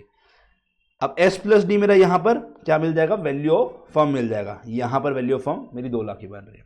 मुझे दोनों ही फर्म्स दिख रही हैं साफ साफ कि ये वाली फर्म की वैल्यू ज्यादा है, ये वाली फर्म की वैल्यू कम है। ये स्टार्टिंग में ऐसा सिनेरियो हो रहा है। अब हम क्या बोल रहे हैं, over a long period of time arbitrage process होगा, मतलब लोग यहां से खरीदेंगे, यहाँ पे बेचेंगे, यहां से खरीदेंगे ना, यहां से बेच के यहां पे खरीदेंगे। भाई महंगा हो गया बेच दो, सस्ते वाला खरीद लो, फिर ये महंगा होगा फिर वापस उल्टा, ऐसे ऐसे ऐसे करके क्या होगा, over a period of time दोनों का वैल्यू बराबर हो जाएगा। तो आर्बिट्राज प्रोसेस का स्टार्टिंग कैसे होता है ना, उसको समझना है, बाकियों में तो वो रिपीटेशन होगा, ठीक है ना। तो हमारा यस, यहां से पैसा यहां आर्बिट्राज में कैसे जाता है, ठीक है। अब इस क्वेश्चन में कहीं बताया नहीं है कि कितना परसेंट आपका है कंपनी में, तो हम बोलते हैं हमारा पैसा हमने निकालना है जिस कंपनी का वैल्यू ज़्यादा है और जिसका सस्ता है वहाँ पे अपने को अपना पैसा डालना है। तो हमने बोला मान लेते हैं इसका 10% मेरा है। सर इसका थोड़ा ना होगा, इसमें तो डेट भी है, डेट तो हमसे नहीं लेगा ना, हम तो इक्विटी वाले थे सर। तो इसका 10% मेरा है सर, मैंने इसका 10% अपना निकाल लिया। अच्छा, अब 10% कितना हो गया, कुछ 11,304 के आसपास हो गया ना, देखो ना एक डेसिमल कम हो जाएगा। तो मेरा 10% मैंने मान लिया, तो मेरा 11,304.348 ये मेरा 10% जो है मेरा था लेवल फॉर्म में, है ना, क्योंकि जो महंगी मैं अपना हिस्सा वहाँ मानूंगा और मैं इसमें सस्ते वाली में डालना चाहूँगा, ठीक है ना। ओके, कह रहा ठीक है निकाल लो भाई, मैंने यहाँ से 11,304 माइनस किया और इसमें डालने की कोशिश करी ऐसा। बट ये बोला सुनना ये काम कर रहा है, बट ध्यान रखना तू कंपनी का हिस्सेदार था और कंपनी पे जो ये जो डेट लिया गया ना वो तेरे पर भी है, और मैं नहीं चाहता मेरी कंपनी में तू अपना हिस्सा निकाले। ध्यान से सुनना, तो मेरी कंपनी का कैपिटल स्ट्रक्चर बिगड़ जाए। कैपिटल स्ट्रक्चर बिगड़ने का मतलब क्या है, आज इसका जो कंपोजिशन है दिस इज लाइक 113:100 है ना, मतलब लाइक कुछ 113 के है ना, ये 1,13,000 समथिंग है, और ये क्या है हमारा 100,000 है। तो मैंने इन दोनों को डिवाइड किया तो कुछ इनका रेशियो आ रहा है, कह रहा है ये रेशियो सेम रहना चाहिए, मुझे इसको नहीं बिगाड़ना। तो अगर तू यहाँ से 11,304 निकाल रहा मतलब 10% हटा रहा है, तो कह रहा है यहाँ से भी हटा भाई 10%।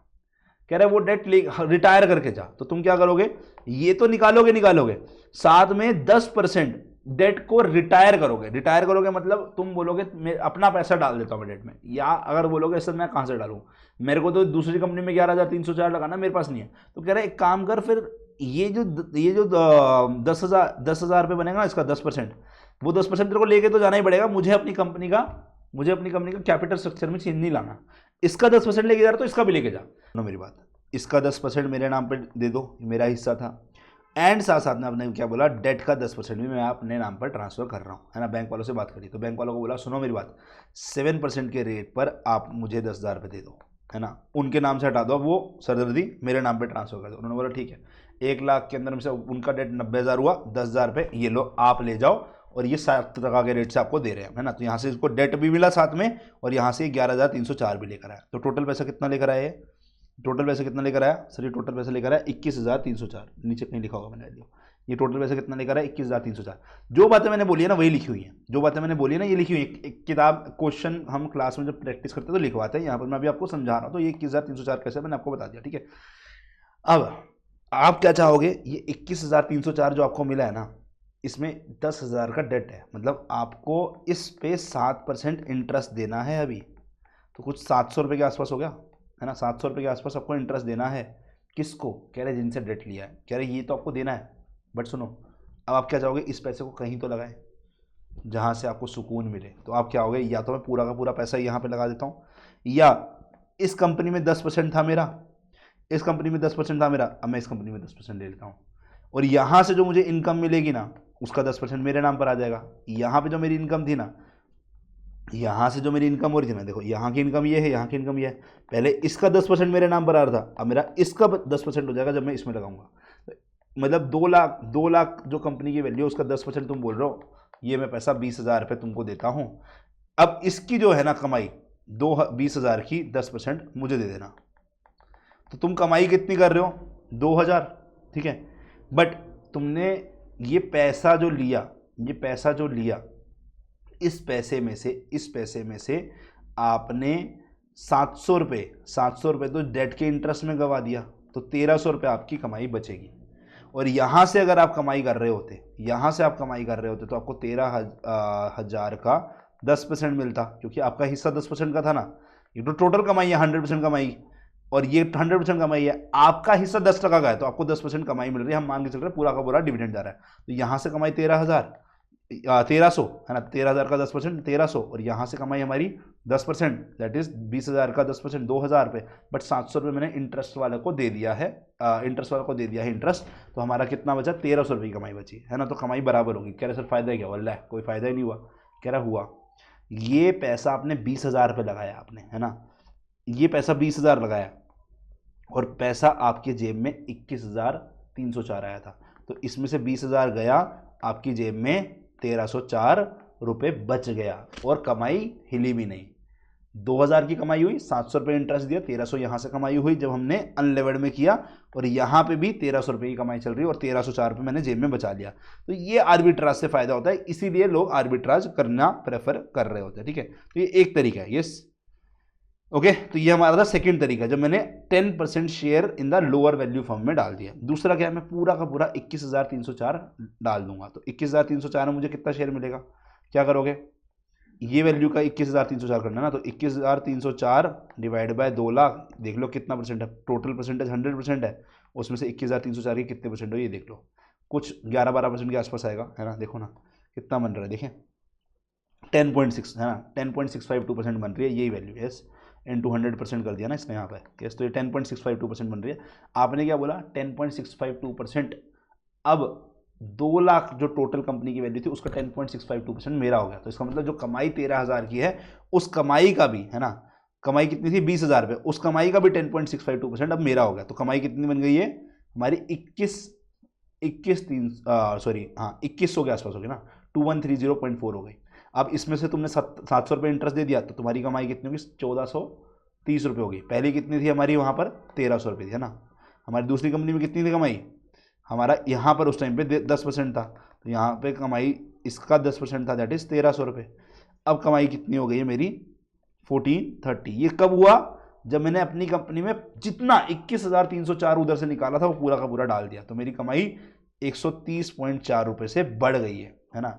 इसमें कुछ बचा नहीं क्योंकि मैंने सारा डाल दिया पैसा, इसमें कुछ बचा नहीं, मैंने सारा डाल दिया। तो एक तरीका ये कि मैं पूरा का पूरा पैसा डाल दूं, वहां से मेरा कमाई हर एक साल की बढ़ा सकता हूं बाय 130.4, वहां से मैं कमाई अपनी हर साल की बढ़ा सकता हूं बाय 130.4। क्या ये बात समझ में आपको, ठीक है। दूसरा तरीका क्या है हमारा, जो मैंने आपको पहले बताया कि आप 20,000 डालो, 20,000 डालोगे, ठीक है ना, 20,000 डाला, बाकी हमने 1,304 अपने पास सेव कर लिया, और 20,000 रुपये से आपने 2 लाख जो कंपनी के अंदर डाला था वो 10% था ना, 2 लाख जो कंपनी की वैल्यू थी ना उसका 10% 20,000 आपने डाला था, तो उस कंपनी की जो कमाई 20,000 रुपये की थी ना उसका भी 10% आपको मिलेगा। तो आपका कमाई कितना हो जाएगी, आपकी कमाई हो जाएगी 2,000 रुपये। इन 2,000 में से आपने इंटरेस्ट पे कर दिया, तो आपके पास बचे 1,300 रुपये, विच इज इक्विवेलेंट जो हमारी लेवर्ड कंपनी की कमाई थी, बट साथ में हमारे पास में ये सेविंग भी हो जाती है, ठीक है ना। तो कह रहे 2 तरीके हैं, दोनों ही बराबर है।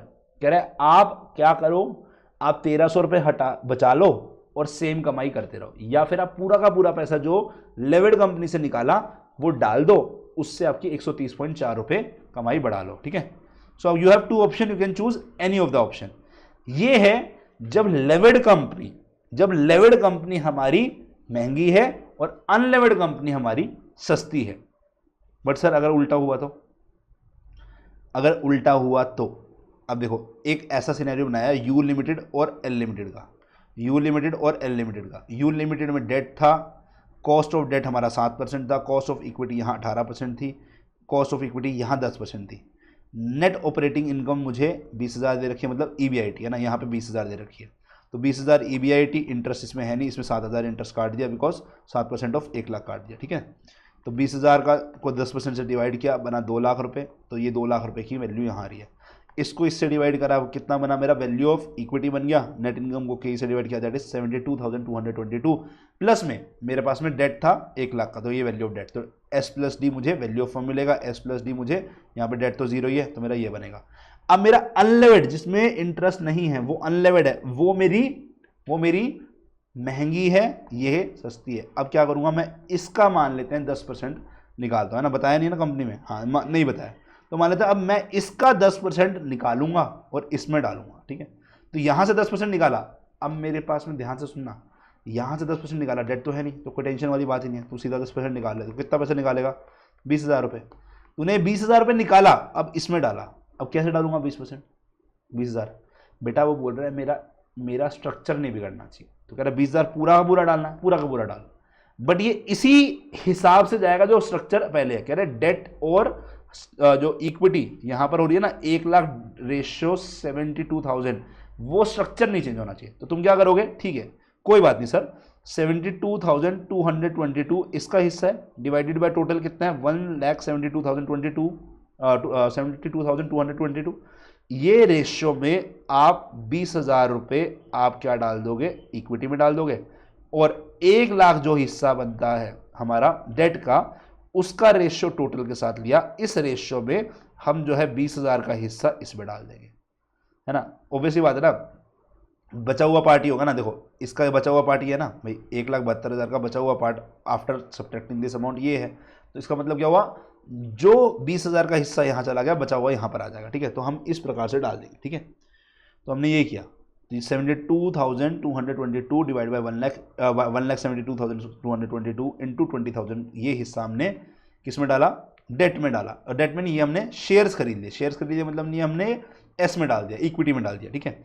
और बाकी हमने लेंट कर दिया, लेंट एज अ डेट, मतलब हमने उधारी के रूप में इनको और पैसा दे दिया। हमने बोला अच्छा एक काम करते हैं, जो ये 8387 अब हमने क्या किया है, यहाँ से पैसा घुसाया है, अब ये 8387 इसका हिस्सेदारी है, इसका कितना पार्ट रहा, कह रहे 8387 बाय में 7222 इंटू 100%, ये हमारी हिस्सेदारी होगी, कितना हो गए 8387 डिवाइड बाय में 72,222, तो ये हो गया कुछ 11.61%, कह रहे 11.61% जो कमाई होगी ना वो मुझे मिलने वाली है। तो मतलब इसका 11.61% अब मुझे मिलने वाला है, तो एक कमाई तो मुझे यहां से मिलेगी।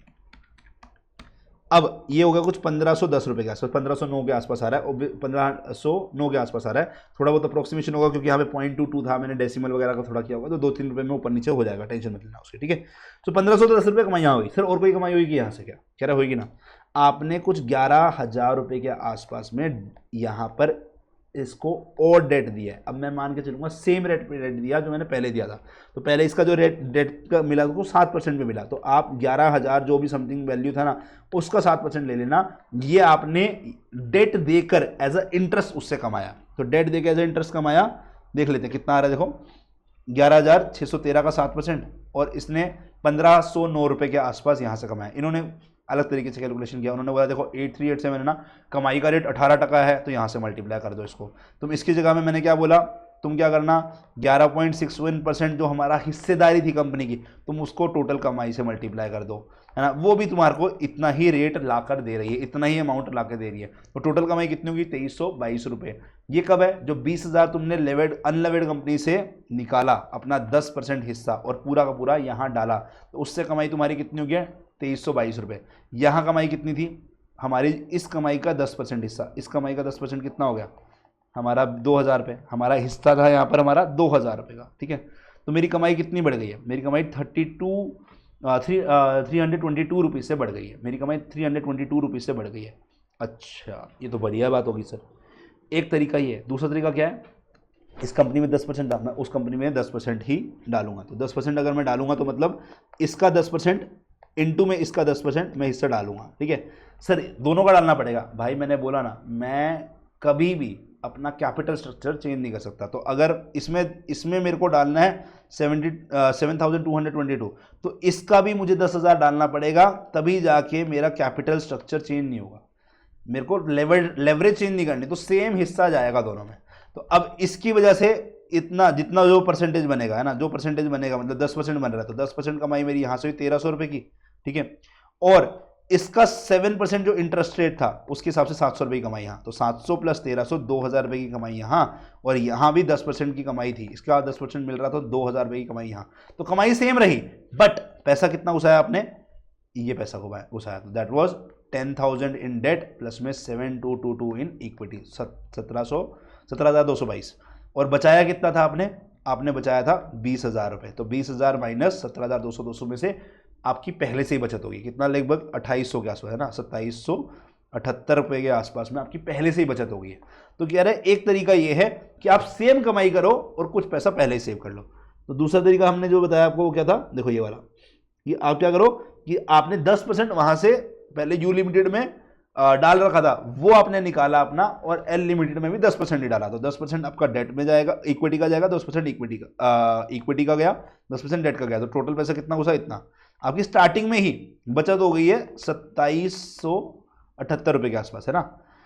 अब आपकी कमाई क्या होगी, है ना, 13,000 ऑफ का 10% आपकी कमाई यहाँ से, और जो हमारा डेट का था, डेट का भी अगेन सेम तरीके से 700 रुपये की कमाई वहाँ से हो जाएगी, जो मैंने आपको दिखाया। इन्होंने क्या किया, टोटल इंटरेस्ट 7,000 था, उसका 10% कर दिया, उन्होंने वही चीज़ों को घुमाया और कुछ नहीं है। कान ऐसे पकड़ो, कान ऐसे पकड़ो, कान रेट का लेकर करो, रेट के हिसाब से कई बार काम करते हैं हम, कई बार हम उसकी वैल्यू के हिसाब से काम करते हैं, तो वो ऊपर नीचे करते हैं, बात सेम ही हो रही है। रेट पे काम करो या वैल्यू के हिसाब से काम करो, आपको रिजल्ट सेम मिल रहा है। अब यहाँ पे इसको वैल्यू ले गया, पिछले वाले क्वेश्चन में रेट पे बात हो गई थी, बात सेम ही है ना। तो 1300 की कमाई यहाँ से, 700 रुपये की कमाई यहाँ से, टोटल कमाई 2000 पहले थी, 2000 अब है, कमाई में चेंज नहीं आया, बट आपने पहले ही कुछ 2778 रुपये बचा लिए, ठीक है। तो ये है हमारा आर्बिट्राज का प्रोसेस। तो आर्बिट्राज प्रोसेस क्या बोलता है कि आप क्या कर सकते हो, जब भी वैल्यू ऑफ फर्म जिस कंपनी की ज़्यादा है वहाँ से अपना पैसा निकाल के जिसकी वैल्यू ऑफ फर्म कम है उसमें डालते हो ना, तो आप या तो पहले ही सेविंग कर लोगे, या आप अपनी कमाई जो आपको हर साल हो रही है उसका कुछ इंक्रीज कर लोगे। तो आप इसीलिए आर्बिट्राज कर रहे होते हैं, और ये हर कोई करना शुरू कर देगा जिस टाइम पे, तो उस टाइम पे दोनों फर्म्स की वैल्यू बराबर हो जाएंगी। ये बात MM अप्रोच ने बोली है, ठीक है। तो आर्बिट्राज प्रोसेस आई होप समझ में आ गया होगा। इसके बेसिस पर 2 क्वेश्चन है आपको जो मैं होमवर्क देना चाहता हूँ। ये होमवर्क है आपका, ये होमवर्क है, दोनों करने हैं, ठीक है ना। ये हमारा 2024 मई में क्वेश्चन आया है, इलस्ट्रेशन 7 है, जैसा वैसा है वहाँ पे होमवर्क कर लेना। यहाँ पे इलस्ट्रेशन 9 है आपकी ICA मॉड्यूल की, ये आपको 2 होमवर्क देना कर लेना आज, ठीक है, ओके। अभी जो हमने बात करी ना वो थी MM अप्रोच विदाउट टैक्स में कैसे चलता है, ठीक है। अब विद टैक्स में क्या होता है, देखो विदाउट टैक्स में तो फर्म की वैल्यू हम बोल रहे हैं बराबर होने वाली है, बट जब विद टैक्स में बात आती है तो वहां पे टैक्स आ गया, और टैक्स की वजह से डेट पे हमें टैक्स बेनिफिट मिलता है, तो वो यही करेगा। अब वो कैलकुलेशन कैसे होती है, किस तरीके से, तो उसमें नहीं जाता, वो सिंपल बोलता है, कह रहा है जो लेवर्ड फर्म की वैल्यू होगी ना, जो लेवर्ड फर्म की वैल्यू होगी ना, वो हमेशा ना अनलेवर्ड फर्म प्लस में जो टैक्स बेनिफिट हो रहा है उतनी होगी। तो टैक्स बेनिफिट क्या होगा, कह रहा है जितना तुमने डेट लिया उसको टैक्स रेट से मल्टीप्लाई कर दो, T/D। ये कैलकुलेशन सिंपल नहीं है, ऐसा लग रहा है कि यार सर सिंपल सा लॉजिक है, नहीं, इसकी थोड़ी है कैलकुलेशन ध्यान से करने वाली। उसको हमने अपनी मंजिल क्लासेज में डिटेल में डिस्कस किया हुआ है, इवन आई थिंक चाणक्य नीति में शायद डिस्कस किया, शायद नहीं किया, बट यस इस चीज़ का ध्यान रखना, ठीक है, कि करते क्या है, हम क्या बोल रहे हैं, जो लेवर्ड फर्म की वैल्यू है ना that is equal to unlevered firm की वैल्यू प्लस में जो हमें टैक्स बेनिफिट मिलेगा डेट की वजह से, ठीक है, दैट इज T/D, वो हमारा ऐड हो जाती है अनलेवर्ड फर्म में, तब हमें लेवर्ड फर्म की वैल्यू मिलती है। तो ये यहाँ पे ये बोल रहा है कि हाँ भाई इसका मतलब डेट लेने से हमें टैक्स बेनिफिट मिलता है, उसकी वजह से आपके लेवरेज वाली फर्म की वैल्यू होती है ज़्यादा, तो इसका मतलब इंपैक्ट आता है डेट लेने से, ठीक है। अच्छा ये मैंने यहाँ पे प्रूफ बता रखा है कैसे है, किस प्रकार से, अगर कोई रीड करना चाहे तो कर सकता है, कोई रीड करना चाहे तो कर सकता है, ओके यस ठीक है। तो इन्होंने ये अमेंडमेंट किया 1963 में, जब इन्होंने टैक्स को समझा तो बोला अरे यार टैक्स की वजह से तो फायदा होगा, ठीक है ना, टैक्स की वजह से तो फायदा होगा, तो ये टैक्स बेनिफिट आया। Tax benefit is tax rate in decimal into में डेट, तो ये हमारे अनलेवर्ड फर्म की वैल्यू में ऐड कर दोगे तो हमें लेवर्ड फर्म की वैल्यू मिल जाएगी। BU मतलब अनलेवर्ड फर्म, BG मतलब लेवर्ड फर्म, ठीक है ओके। अच्छा अब इन्होंने ना कॉस्ट ऑफ इक्विटी का गंदा सा फॉर्मूला दिया है, ठीक है, जिसका कोई प्रूफ भी नहीं दिया है इन्होंने, ये बहुत अप्रोक्सीमेशन से बनता है, ठीक है। मैंने अपनी लाइव क्लासेस में ना ये वाला फॉर्मूला समझाया हुआ ये कैसे होता है, ठीक है। ये इसमें इसको ना अभी मैं डिटेल में डिस्कस नहीं कर रहा, इस पर 1 या 2 क्वेश्चन दे रखे हैं, उसको हमने लाइव क्लासेस में अपना डिस्कस किया हुआ है, जिसने पढ़ा है वहाँ से पढ़ सकता है, जिसने नहीं पढ़ा अभी मैं इसको डिस्कस करूँगा 1.5-2 घंटा खा जाएगा, उसमें आप कॉम्प्लिकेट हो जाओगे। चाहो तो इसको देखो, चाहो तो मत देखो अभी, ठीक है ना, आप पे डिपेंड करता है। एक बार जो बच्चे हमसे पढ़े हैं कहीं पे भी किसी भी तरीके से, तो वो चाहो तो इसको रिवाइज कर सकते हैं, ठीक है ना। ये क्या होता है यहाँ पे मैं आपको थोड़ा समझा देता हूँ, हिंट देता हूँ। जो कॉस्ट ऑफ हमारा इक्विटी होगी लेवर्ड फर्म की, हमने बोला हमेशा ज़्यादा होगी cost of equity unlevered firm से, है ना। तो वो कह रहे हैं कितनी ज़्यादा होगी अनलेवर्ड फर्म की कॉस्ट ऑफ इक्विटी से, वो कह रहे हैं that will be cost of equity of a unlevered firm minus का जो इंटरेस्ट रेट चल रहा होगा, इंटरेस्ट रेट चल रहा होगा, not cost of debt, interest rate जो चल रहा होगा। इंटरेस्ट रेट और कॉस्ट ऑफ डेट में क्या डिफरेंस है, 1 - T का, ठीक है। तो कह रहे हैं इसका इम्पैक्ट बाय में जो डेट और इक्विटी का प्रपोर्शन है, तो debt to equity proportion into 1 - X, इसको मल्टीप्लाई करा दो जो हमारा cost of equity of unlevered firm minus interest rate है। कह रहा है ये बिकॉज ऑफ टैक्स बेनिफिट ना आपका ये इंक्रीज हो रहा है ना। तो ये डेट की वजह से कह रहे हैं कॉस्ट ऑफ इक्विटी इतनी ज़्यादा लेनी पड़ेगी तभी आपका लेवर्ड फर्म का कॉस्ट ऑफ इक्विटी और unlevered firm of cost of equity का रिलेशनशिप समझ में आएगा आपको, ठीक है। तो अनलेवर्ड फर्म से इतना ज़्यादा आपको लेवर्ड फर्म का कॉस्ट ऑफ इक्विटी होता है, ठीक है। क्या बात समझ में? इसी का अप्रोक्सीमेशन फॉर्मूला ये है। आपके जितने भी क्वेश्चन दे रखे हैं ना वो इस फॉर्मूला से दे रखे हैं, बट किताब में क्वेश्चन ये दे रखा है, तो ध्यान रखना इस फॉर्मूला को हमें यूज करना होता है, ठीक है। नेक्स्ट, वैक इन लेवर्ड फर्म है ना। जो लेवर्ड फर्म होगी ना उसमें ओवरऑल कॉस्ट ऑफ कैपिटल कितना होता है, दैट इज अनलेवर्ड फर्म का जो कॉस्ट ऑफ इक्विटी होगा है ना, यही इसका ओवरऑल कॉस्ट ऑफ कैपिटल है अनलेवर्ड फर्म का, ठीक है। यही है ना, कह रहा है बेसिकली। तो लेवर्ड फर्म का जो हमारा कॉस्ट ऑफ इक्विटी होगा ना वो अनलेवर्ड फर्म का कॉस्ट ऑफ इक्विटी ले लो यहाँ पर, या फिर इसको हम KEU लिख देते हैं जो इसने यहाँ लिखा, इनटू में 1 minus T into L। L क्या है हमारा, डेट का जो प्रपोर्शन है, डेट प्लस इक्विटी में है ना। तो मतलब डेट का जो प्रपोर्शन है, यस डेट का जो प्रपोर्शन है इन टोटल, उसको आप टैक्स रेट से मल्टीप्लाई करा को 1 में से माइनस करो, तो ये क्या दर्शाएगा, ये हमें दर्शा रहा है कि हमारा ओवरऑल कॉस्ट ऑफ इक्विटी में क्या इम्पैक्ट आया, ठीक है, बिकॉज ऑफ टैक्स वो क्या इम्पैक्ट आया वो ये बता रहा है कि अनलेवर्ड कंपनी से वो थोड़ी कम हो जाएगी, वो किससे कम होएगी, 1 minus T into L by में 1 माइनस टी इंटू में डी वाई में डी प्लस एस। एल क्या है मेरा, बेसिकली एल लिख दिया है यहाँ पर, इसको मैं डी लिखता तब भी डी वाई में डी प्लस एस मतलब वेट ऑफ डेट लिखता ना, this is nothing else, basically weight of debt है ये। एल क्या है मेरा, ये वेट ऑफ डेट है, ठीक है। तो इस तरीके से हम इसको रिप्रेजेंट कर सकते हैं, ठीक है। क्या बात समझ में आपको, ठीक है। नाउ यस, इस पर बहुत डिटेल क्वेश्चन है, उसको भी हम डिस्कस नहीं कर रहे हैं, उतना ही बस मैंने पार्ट स्किप किया, बाकी सारा चीज़ें मैं आगे डिस्कस कर रहा हूँ, ठीक है। यस, ट्रेड ऑफ थ्योरी क्या बोलता है, ट्रेड ऑफ थ्योरी बोलता है कि जो लेवर्ड फर्म की वैल्यू होती है ना, ये क्या गया, हाँ यस कह रहे लेवर्ड फर्म की जो वैल्यू होती है ना, आपने बोला वो अनलेवर्ड फर्म की वैल्यू में आप टैक्स बेनिफिट जो ऐड करते हो ना उसके इक्वल होती है, कह रहे बात सही है। But sir tax benefit debt की वजह से आ रहा होता है, अब वो डेट लेते हैं ना तो उस डेट की वजह से बोझ बढ़ता है, कह रहे हैं बोझ किस पे बढ़ता है, कंपनी के हर एक मेंबर पे, क्योंकि डेट जैसे ही आएगा तो आपकी एक्सपेक्टेशन सेल बढ़ाने की बढ़ जाएगी, उसकी वजह से आप कंपनी के अंदर में डंडे करना शुरू करोगे, क्योंकि डेट का फिक्स फाइनेंशियल कॉस्ट घुस रखा है, आपको लगेगा अरे अरे अरे अरे ये तो गलत हो रहा है। अब आप क्या करोगे, आप ज्यादा कंपनी पे स्ट्रेस क्रिएट करोगे, जिससे फाइनेंशियल डिस्ट्रेस की सिचुएशन पैदा होती है। फाइनेंशियल डिस्ट्रेस मतलब कि कंपनी के अंदर लोग छोड़ के जा रहे हैं, कंपनी का स्वभाव बदल रहा है, जिसकी वजह से क्या हो रहा है, कंपनी में प्रॉब्लम्स क्रिएट हो रही है, तो जिसकी वजह से आपकी वैल्यू बढ़नी तो चाहिए थी, बट कंपनी की सिचुएशन फाइनेंशियल डिस्ट्रेस की वजह से, क्योंकि रिस्क बढ़ा तो आपकी कंपनी में फाइनेंशियल डिस्ट्रेस बढ़ा, आपकी कंपनी में लोग परेशान होने शुरू हुए, तो आपकी वैल्यू थोड़ी कम होती है, लोग आपको वैल्यू कम करना शुरू करते हैं। तो इसका मतलब डेट बढ़ाने से ये माना जाता है कि कंपनी में फाइनेंशियल डिस्ट्रेस होगा, क्योंकि डेट बहुत ज़्यादा है, तो इसका मतलब क्या है, कंपनी बहुत रिस्की हो रही है, तो इस वजह से फाइनेंशियल डिस्ट्रेस हुआ एंड इवेंचुअली फर्म की वैल्यू फॉल डाउन करना शुरू करती है। यस, और बीच में कुछ एजेंसी कॉस्ट आती है, एजेंसी कॉस्ट अगेन है ना, वही लड़ने के लिए एजेंसीज आ जाती हैं बीच में, है ना भाई, मतलब जो आपकी सुलह वगैरह कराएंगी तो उनको भी कुछ पैसा देना पड़ता है, जो फाइनेंशियल डिस्ट्रेस की वजह से लोग है ना, माहौल ख़राब हुआ, आपने एजेंसी बीच में रखी ताकि वो सुलह कराए बैठा के, तो वो सब खर्चे भी आ जाते हैं, जिसकी वजह से आपकी फर्म की वैल्यू गिरनी शुरू हो रही होती है, ठीक है। क्या ये बात समझ में आई? तो हम क्या चाहेंगे, हम उतना डेट रेस करना चाहेंगे जिसकी वजह से ये टैक्स बेनिफिट उठा सकूं और कंपनी में फाइनेंशियल डिस्ट्रेस ना क्रिएट हो, ठीक है ना।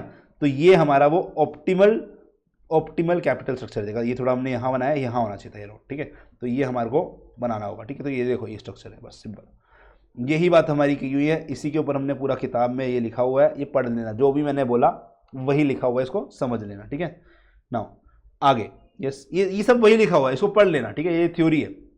Next is packing order theory. Packing order theory क्या बोलता है, कह रहे कंपनी का जो टॉप मैनेजमेंट है ना, वो लोगों को सबसे ज़्यादा नॉलेज होती है कि हमारी कंपनी की अच्छाइयाँ क्या है, बुराइयाँ क्या है। अब सोचो, एक कंपनी का जो अच्छी कंपनी का जो इंसान होगा, मतलब टॉप मैनेजमेंट होगा, वो क्या चाहेगा, अगर उसकी कंपनी बढ़िया परफॉर्म करने वाली है फ्यूचर में, या वो बढ़िया परफॉर्म कर रही है, तो वो कहेगा कि सुनो, जो कमाई करी है ना वही लगाओ, जो कमाई करी है उसी को रिटेन करो और उसी को लगाओ सर।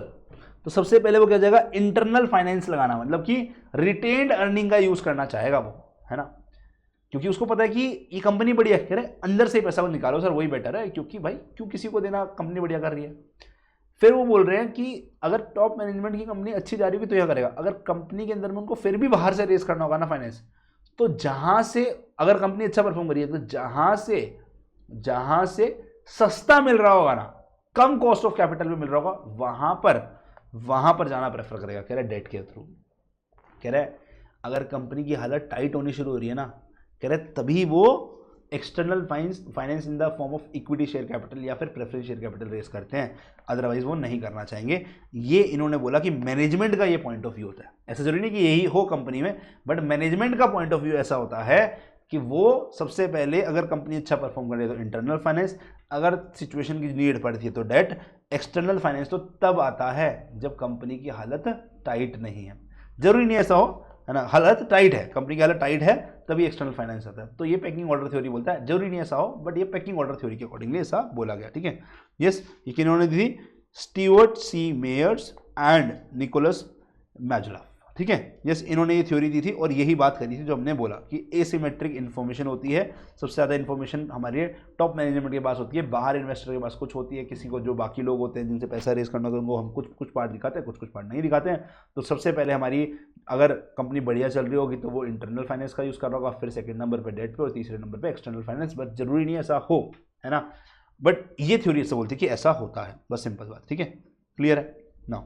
सो ये पैकिंग ऑर्डर थ्योरी से क्या आया कि भाई पहले इंटरनल फाइनेंसिंग पे, देन डेट, देन इक्विटी। ये ट्रेड ऑफ थ्योरी में तो हम ना रही, कोई डेट इक्विटी के अलावा कुछ बात ही नहीं हुई है, ठीक है ना, क्लियर है। यस, अच्छा, अब हम EBIT EPS MPS मॉडल को शॉर्ट क्रिस्प में समझ लेते हैं, कुछ ज़्यादा खतरनाक वाली चीज़ नहीं है, शॉर्ट क्रिस्प में समझेंगे, आपको बहुत प्यार से समझ में आएगा, उसी में हमारा इंडिफरेंस पॉइंट भी कवर हो जाएगा और उसी के अंदर हमारा ब्रेक इवन पॉइंट भी कवर हो जाएगा, ठीक है ना। Yes, okay. सो अभी देखो हमारे पास ऑप्शन क्या है कि मैं पूरा का पूरा डेट से पैसा उठा लूँ, मैं पूरा का पूरा, ऐसा होता नहीं है बट मान लेते हैं ना, या हमारा इक्विटी से उठा ले, या हम प्रेफरेंस से उठा ले, या हम इनके कुछ अलग अलग कॉम्बिनेशन बनाए, है ना, अलग अलग कि डेट इक्विटी का कुछ कॉम्बिनेशन, या फिर मेरा इक्विटी और प्रेफरेंस का कुछ कॉम्बिनेशन, या डेट और प्रेफरेंस का कुछ कॉम्बिनेशन, या तीनों का थोड़ा थोड़ा कुछ कॉम्बिनेशन बनाए। तो अलग अलग प्लान्स में हमारा एक ही उद्देश्य है, मुझे कंपनी की वैल्यू को मैक्सिमाइज करना है, which is done by MPS को मैक्सिमाइज करने से, है ना।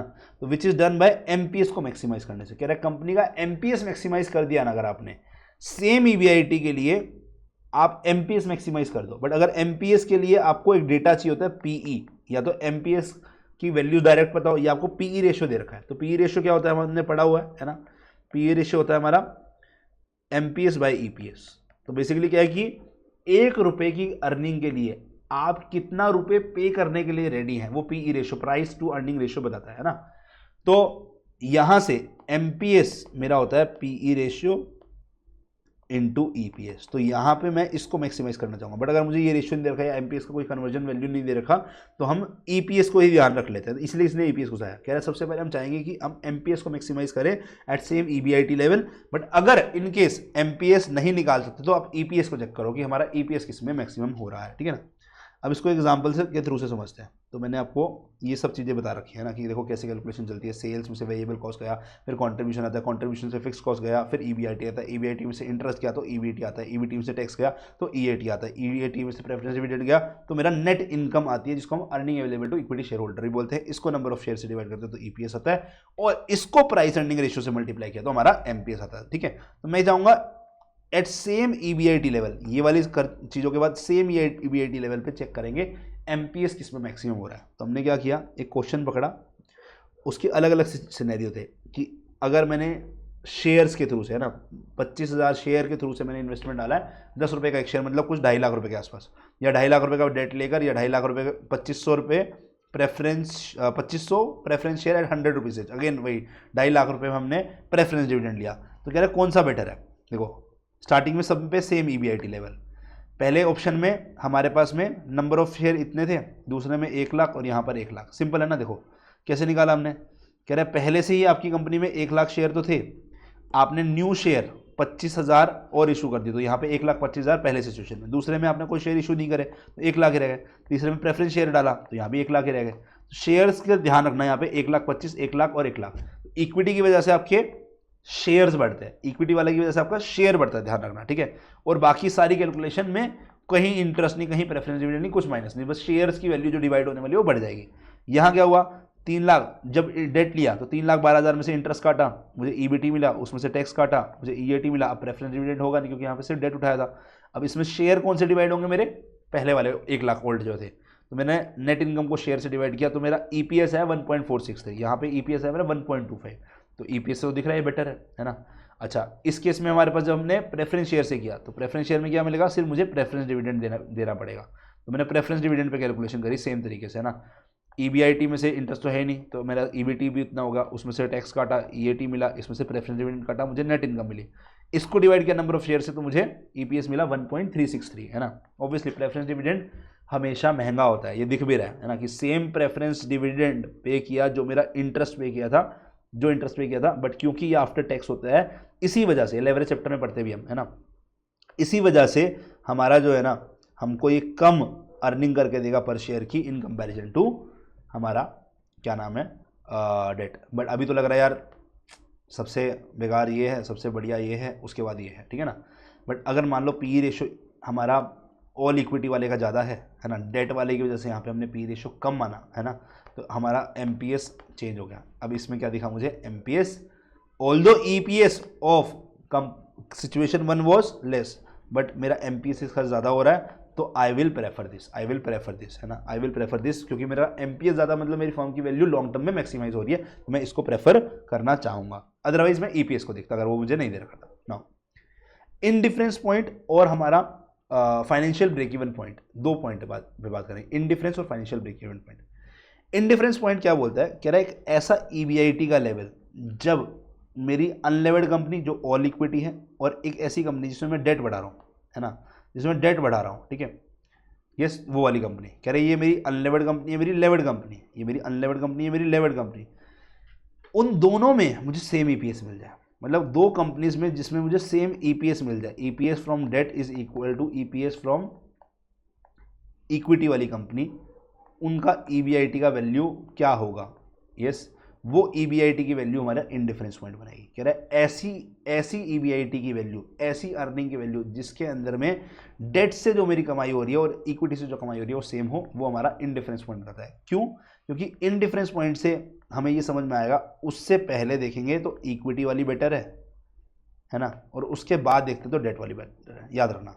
मतलब इनडिफरेंस पॉइंट वो ईबीआईटी है कि अगर इससे ज़्यादा ये एमसीक्यू में क्वेश्चन फंसता है, इससे ज़्यादा अगर मेरा ईबीआईटी हुआ तो इसका मतलब मेरे को डेट को प्रेफर करना है, अदरवाइज इक्विटी को। देखो ग्राफ से समझ में आएगा, देखो इससे ज़्यादा देखो अर्निंग पर शेयर कौन कमा के दे रहा है मेरे को, डेट, है ना, यहाँ पर ज़्यादा आ रहा है, मेरा इससे कम आ रहा है मेरा, है ना। अगर इनडिफरेंस पॉइंट मेरा ये वैल्यू है, ये ईबीआईटी की वैल्यू है, तो इससे अगर मैं ज़्यादा आगे बढ़ा, ये ईबीआईटी पे आया, तो मेरा को अर्निंग कमा के इक्विटी ने इतनी दी जबकि डेट ने यहाँ दी। बट अगर मैं इससे ईबीआईटी से पहले का कोई ईबीआईटी लेता, मान लो ये वाला वैल्यू लेता, तो यहाँ पे देखो मेरे को डेट से ये कमाई हो रही है, बट मेरा इसी वैल्यू पर इक्विटी से ये कमाई हो रही है। तो यही बहुत ध्यान रखना कि अगर मेरा जो इनडिफरेंस पॉइंट होता है उसके अंदर में अनलेवर्ड कंपनी प्रेफर्ड, ठीक है, इस केस में, और लेवर्ड कंपनी प्रेफर्ड इस केस में, ठीक है, यस गाइस, ठीक है ना। क्या है बात समझ में आपको। अच्छा, इनडिफरेंस पॉइंट क्या है सर, दोनों कंपनी का ईपीएस कौन से वैल्यू पर सेम हो रहा है ईबीआईटी के, बस वो निकालना है। तो हमने क्या किया उसके लिए, सिंपल क्या किया, ईपीएस निकालने का हमने फॉर्मूला बना दिया डायरेक्ट। कैसे बनाया, कुछ नहीं किया, हमारा जो ये था ना, देखो हम क्या करते थे, ईबीआईटी में से इंटरेस्ट माइनस करते थे, ईपीएस कैसे निकालते थे, कह रहे ईबीआईटी में से इंटरेस्ट माइनस करते थे, यस सर, फिर उसमें से टैक्स माइनस करते थे, टैक्स माइनस करने को मैं 1 माइनस टी भी बोल सकता हूँ, यस सर, इसमें से फिर मैं प्रेफरेंस डिविडेंड माइनस करता था, यस सर। अब ये वैल्यू मुझे क्या दे रही है, मुझे नेट इनकम दे रही है, इसको मैं नंबर ऑफ शेयर से डिवाइड करा दूंगा, तो ये मेरा क्या बन गया, EPS, यही किया है ना। ये देखो इसने क्या किया, EBIT में से इंटरेस्ट माइनस किया, फिर मेरा टैक्स माइनस करने को 1 - T लिख दिया, फिर मेरा माइनस प्रेफरेंस डिविडेंड। अब ये क्या कह रहा है पहली कंपनी का इंटरेस्ट अलग है, मान लो पहली कंपनी का टैक्स रेट अलग है, पहली कंपनी का प्रेफरेंस डिविडेंड अलग है, तो उसने उसको माइनस कर दिया। सेम EBIT लेवल के लिए काम कर रहे हैं, divide by number of share पहली के लिए अलग है। सिमिलरली यहाँ पे सेकंड कंपनी का नंबर ऑफ शेयर अलग है, टैक्स रेट अलग है, प्रेफरेंस डिविडेंड अलग है, इंटरेस्ट रेट अलग है, ये अलग अलग है। तो इस केस में जो वैल्यूज दी होंगी हमने इसको पुट करना है और EBIT की वैल्यू चेक करनी है, खत्म क्वेश्चन, आपको आंसर मिल जाएगा। ठीक है, next is financial break even point. अच्छा इसमें शायद हाँ ये ले लेते हैं पहले, नो इंडिफरेंस पॉइंट और मल्टी इंडिफरेंस पॉइंट। कह रहे हैं ऐसी सिचुएशन हो सकती है जहां पे आपके नो इंडिफरेंस पॉइंट है। इसका मतलब क्या है कि ऐसा कोई EBIT का लेवल ही नहीं हो सकता जिस टाइम पे क्रॉस हो जाए। इसका मतलब सिंपल है, देखो इसका इंटरेस्ट रेट प्लान 1 वाली कंपनी का 7% है और इसका इंटरेस्ट रेट 9% है। कह रहे कभी हो ही नहीं सकता ज़्यादा, क्योंकि हर केस में इंटरेस्ट इसका ज़्यादा चल रहा है ना, और कुछ है ही नहीं, सिर्फ इंटरेस्ट है, मतलब दोनों की दोनों डेट कंपनीज है ना। बट इसका डेट का रेट कम है, इसका डेट का रेट ज़्यादा है, तो ये हमेशा आपके लिए बेटर EPS बना के देगी, है ना। बट अगर ऐसी कोई कंपनी जिनको दोनों को सेम डेट मिला हुआ सेम रेट पर, तो वो कंपनी के अंदर में मैनी इंडिफरेंस पॉइंट होंगे, कभी भी उसमें टेंशन की बात ही नहीं, आप कोई भी प्रेफर कर सकते हो, क्योंकि कंपनी के अंदर में सेम EBIT मिले पे सेम EPS मिलने वाला है, क्योंकि दोनों का फाइनेंसिंग सेम रेट से हो रहा है। ठीक है, क्या ये बात समझ में आई? अच्छा अब आता है फाइनेंशियल ब्रेक इवन पॉइंट। देखो फाइनेंशियल ब्रेक इवन पॉइंट क्या है, कह रहा है वो value, financial break even point मतलब कि आपने फाइनेंस उठाया है किसी ऐसी जगह से जहां पे आपको फिक्स कॉस्ट देनी है।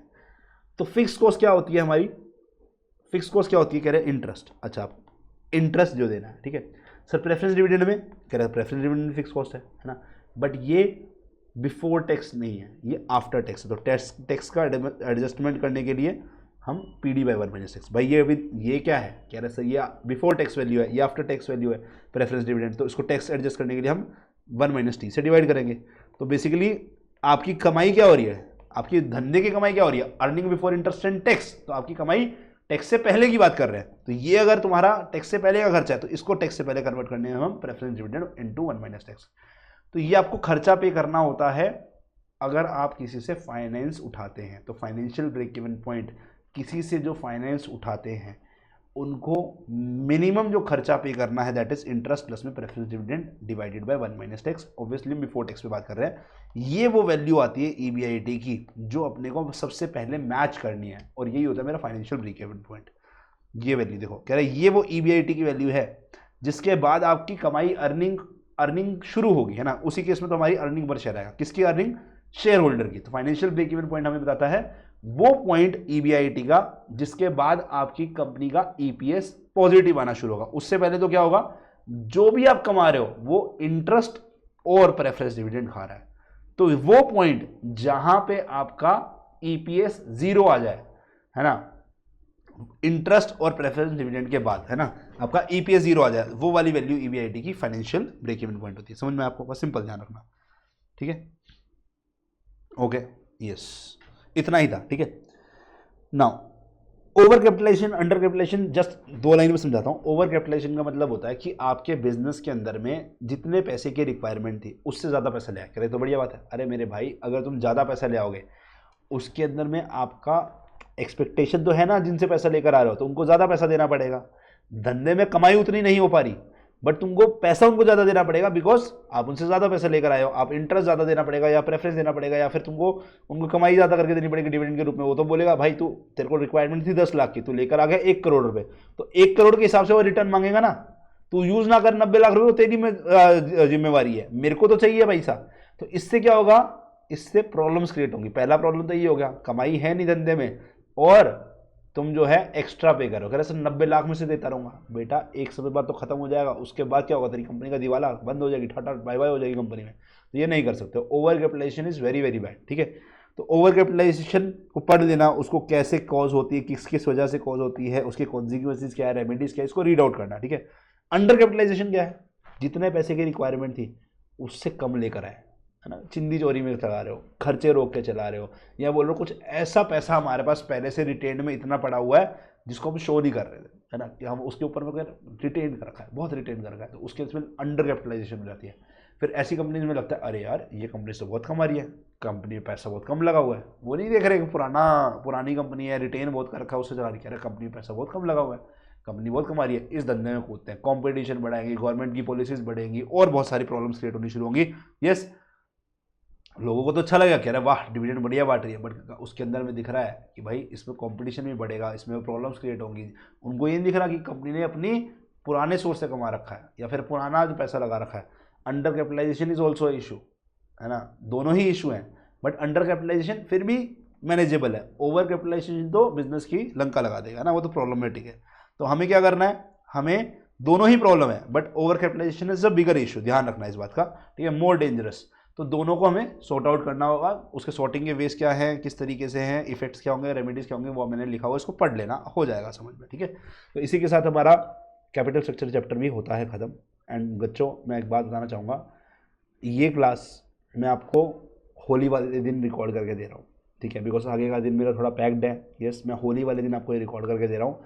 सो है ना, मैंने एफर्ट लिया है, तो मैं चाहूँगा आप लाइक करो, और मज़ा आया होगा समझने में, समझने में अच्छा लगा होगा तो प्लीज़ कमेंट में भी बताना, मुझे भी अच्छा लगता है, ठीक है। तो thank you, take care, bye bye, अलविदा। मिलते हैं ऐसे ही और चैप्टर के साथ और तगड़ी रिवीजन के साथ अगली क्लास में। शानदार, बाय बाय, अलविदा।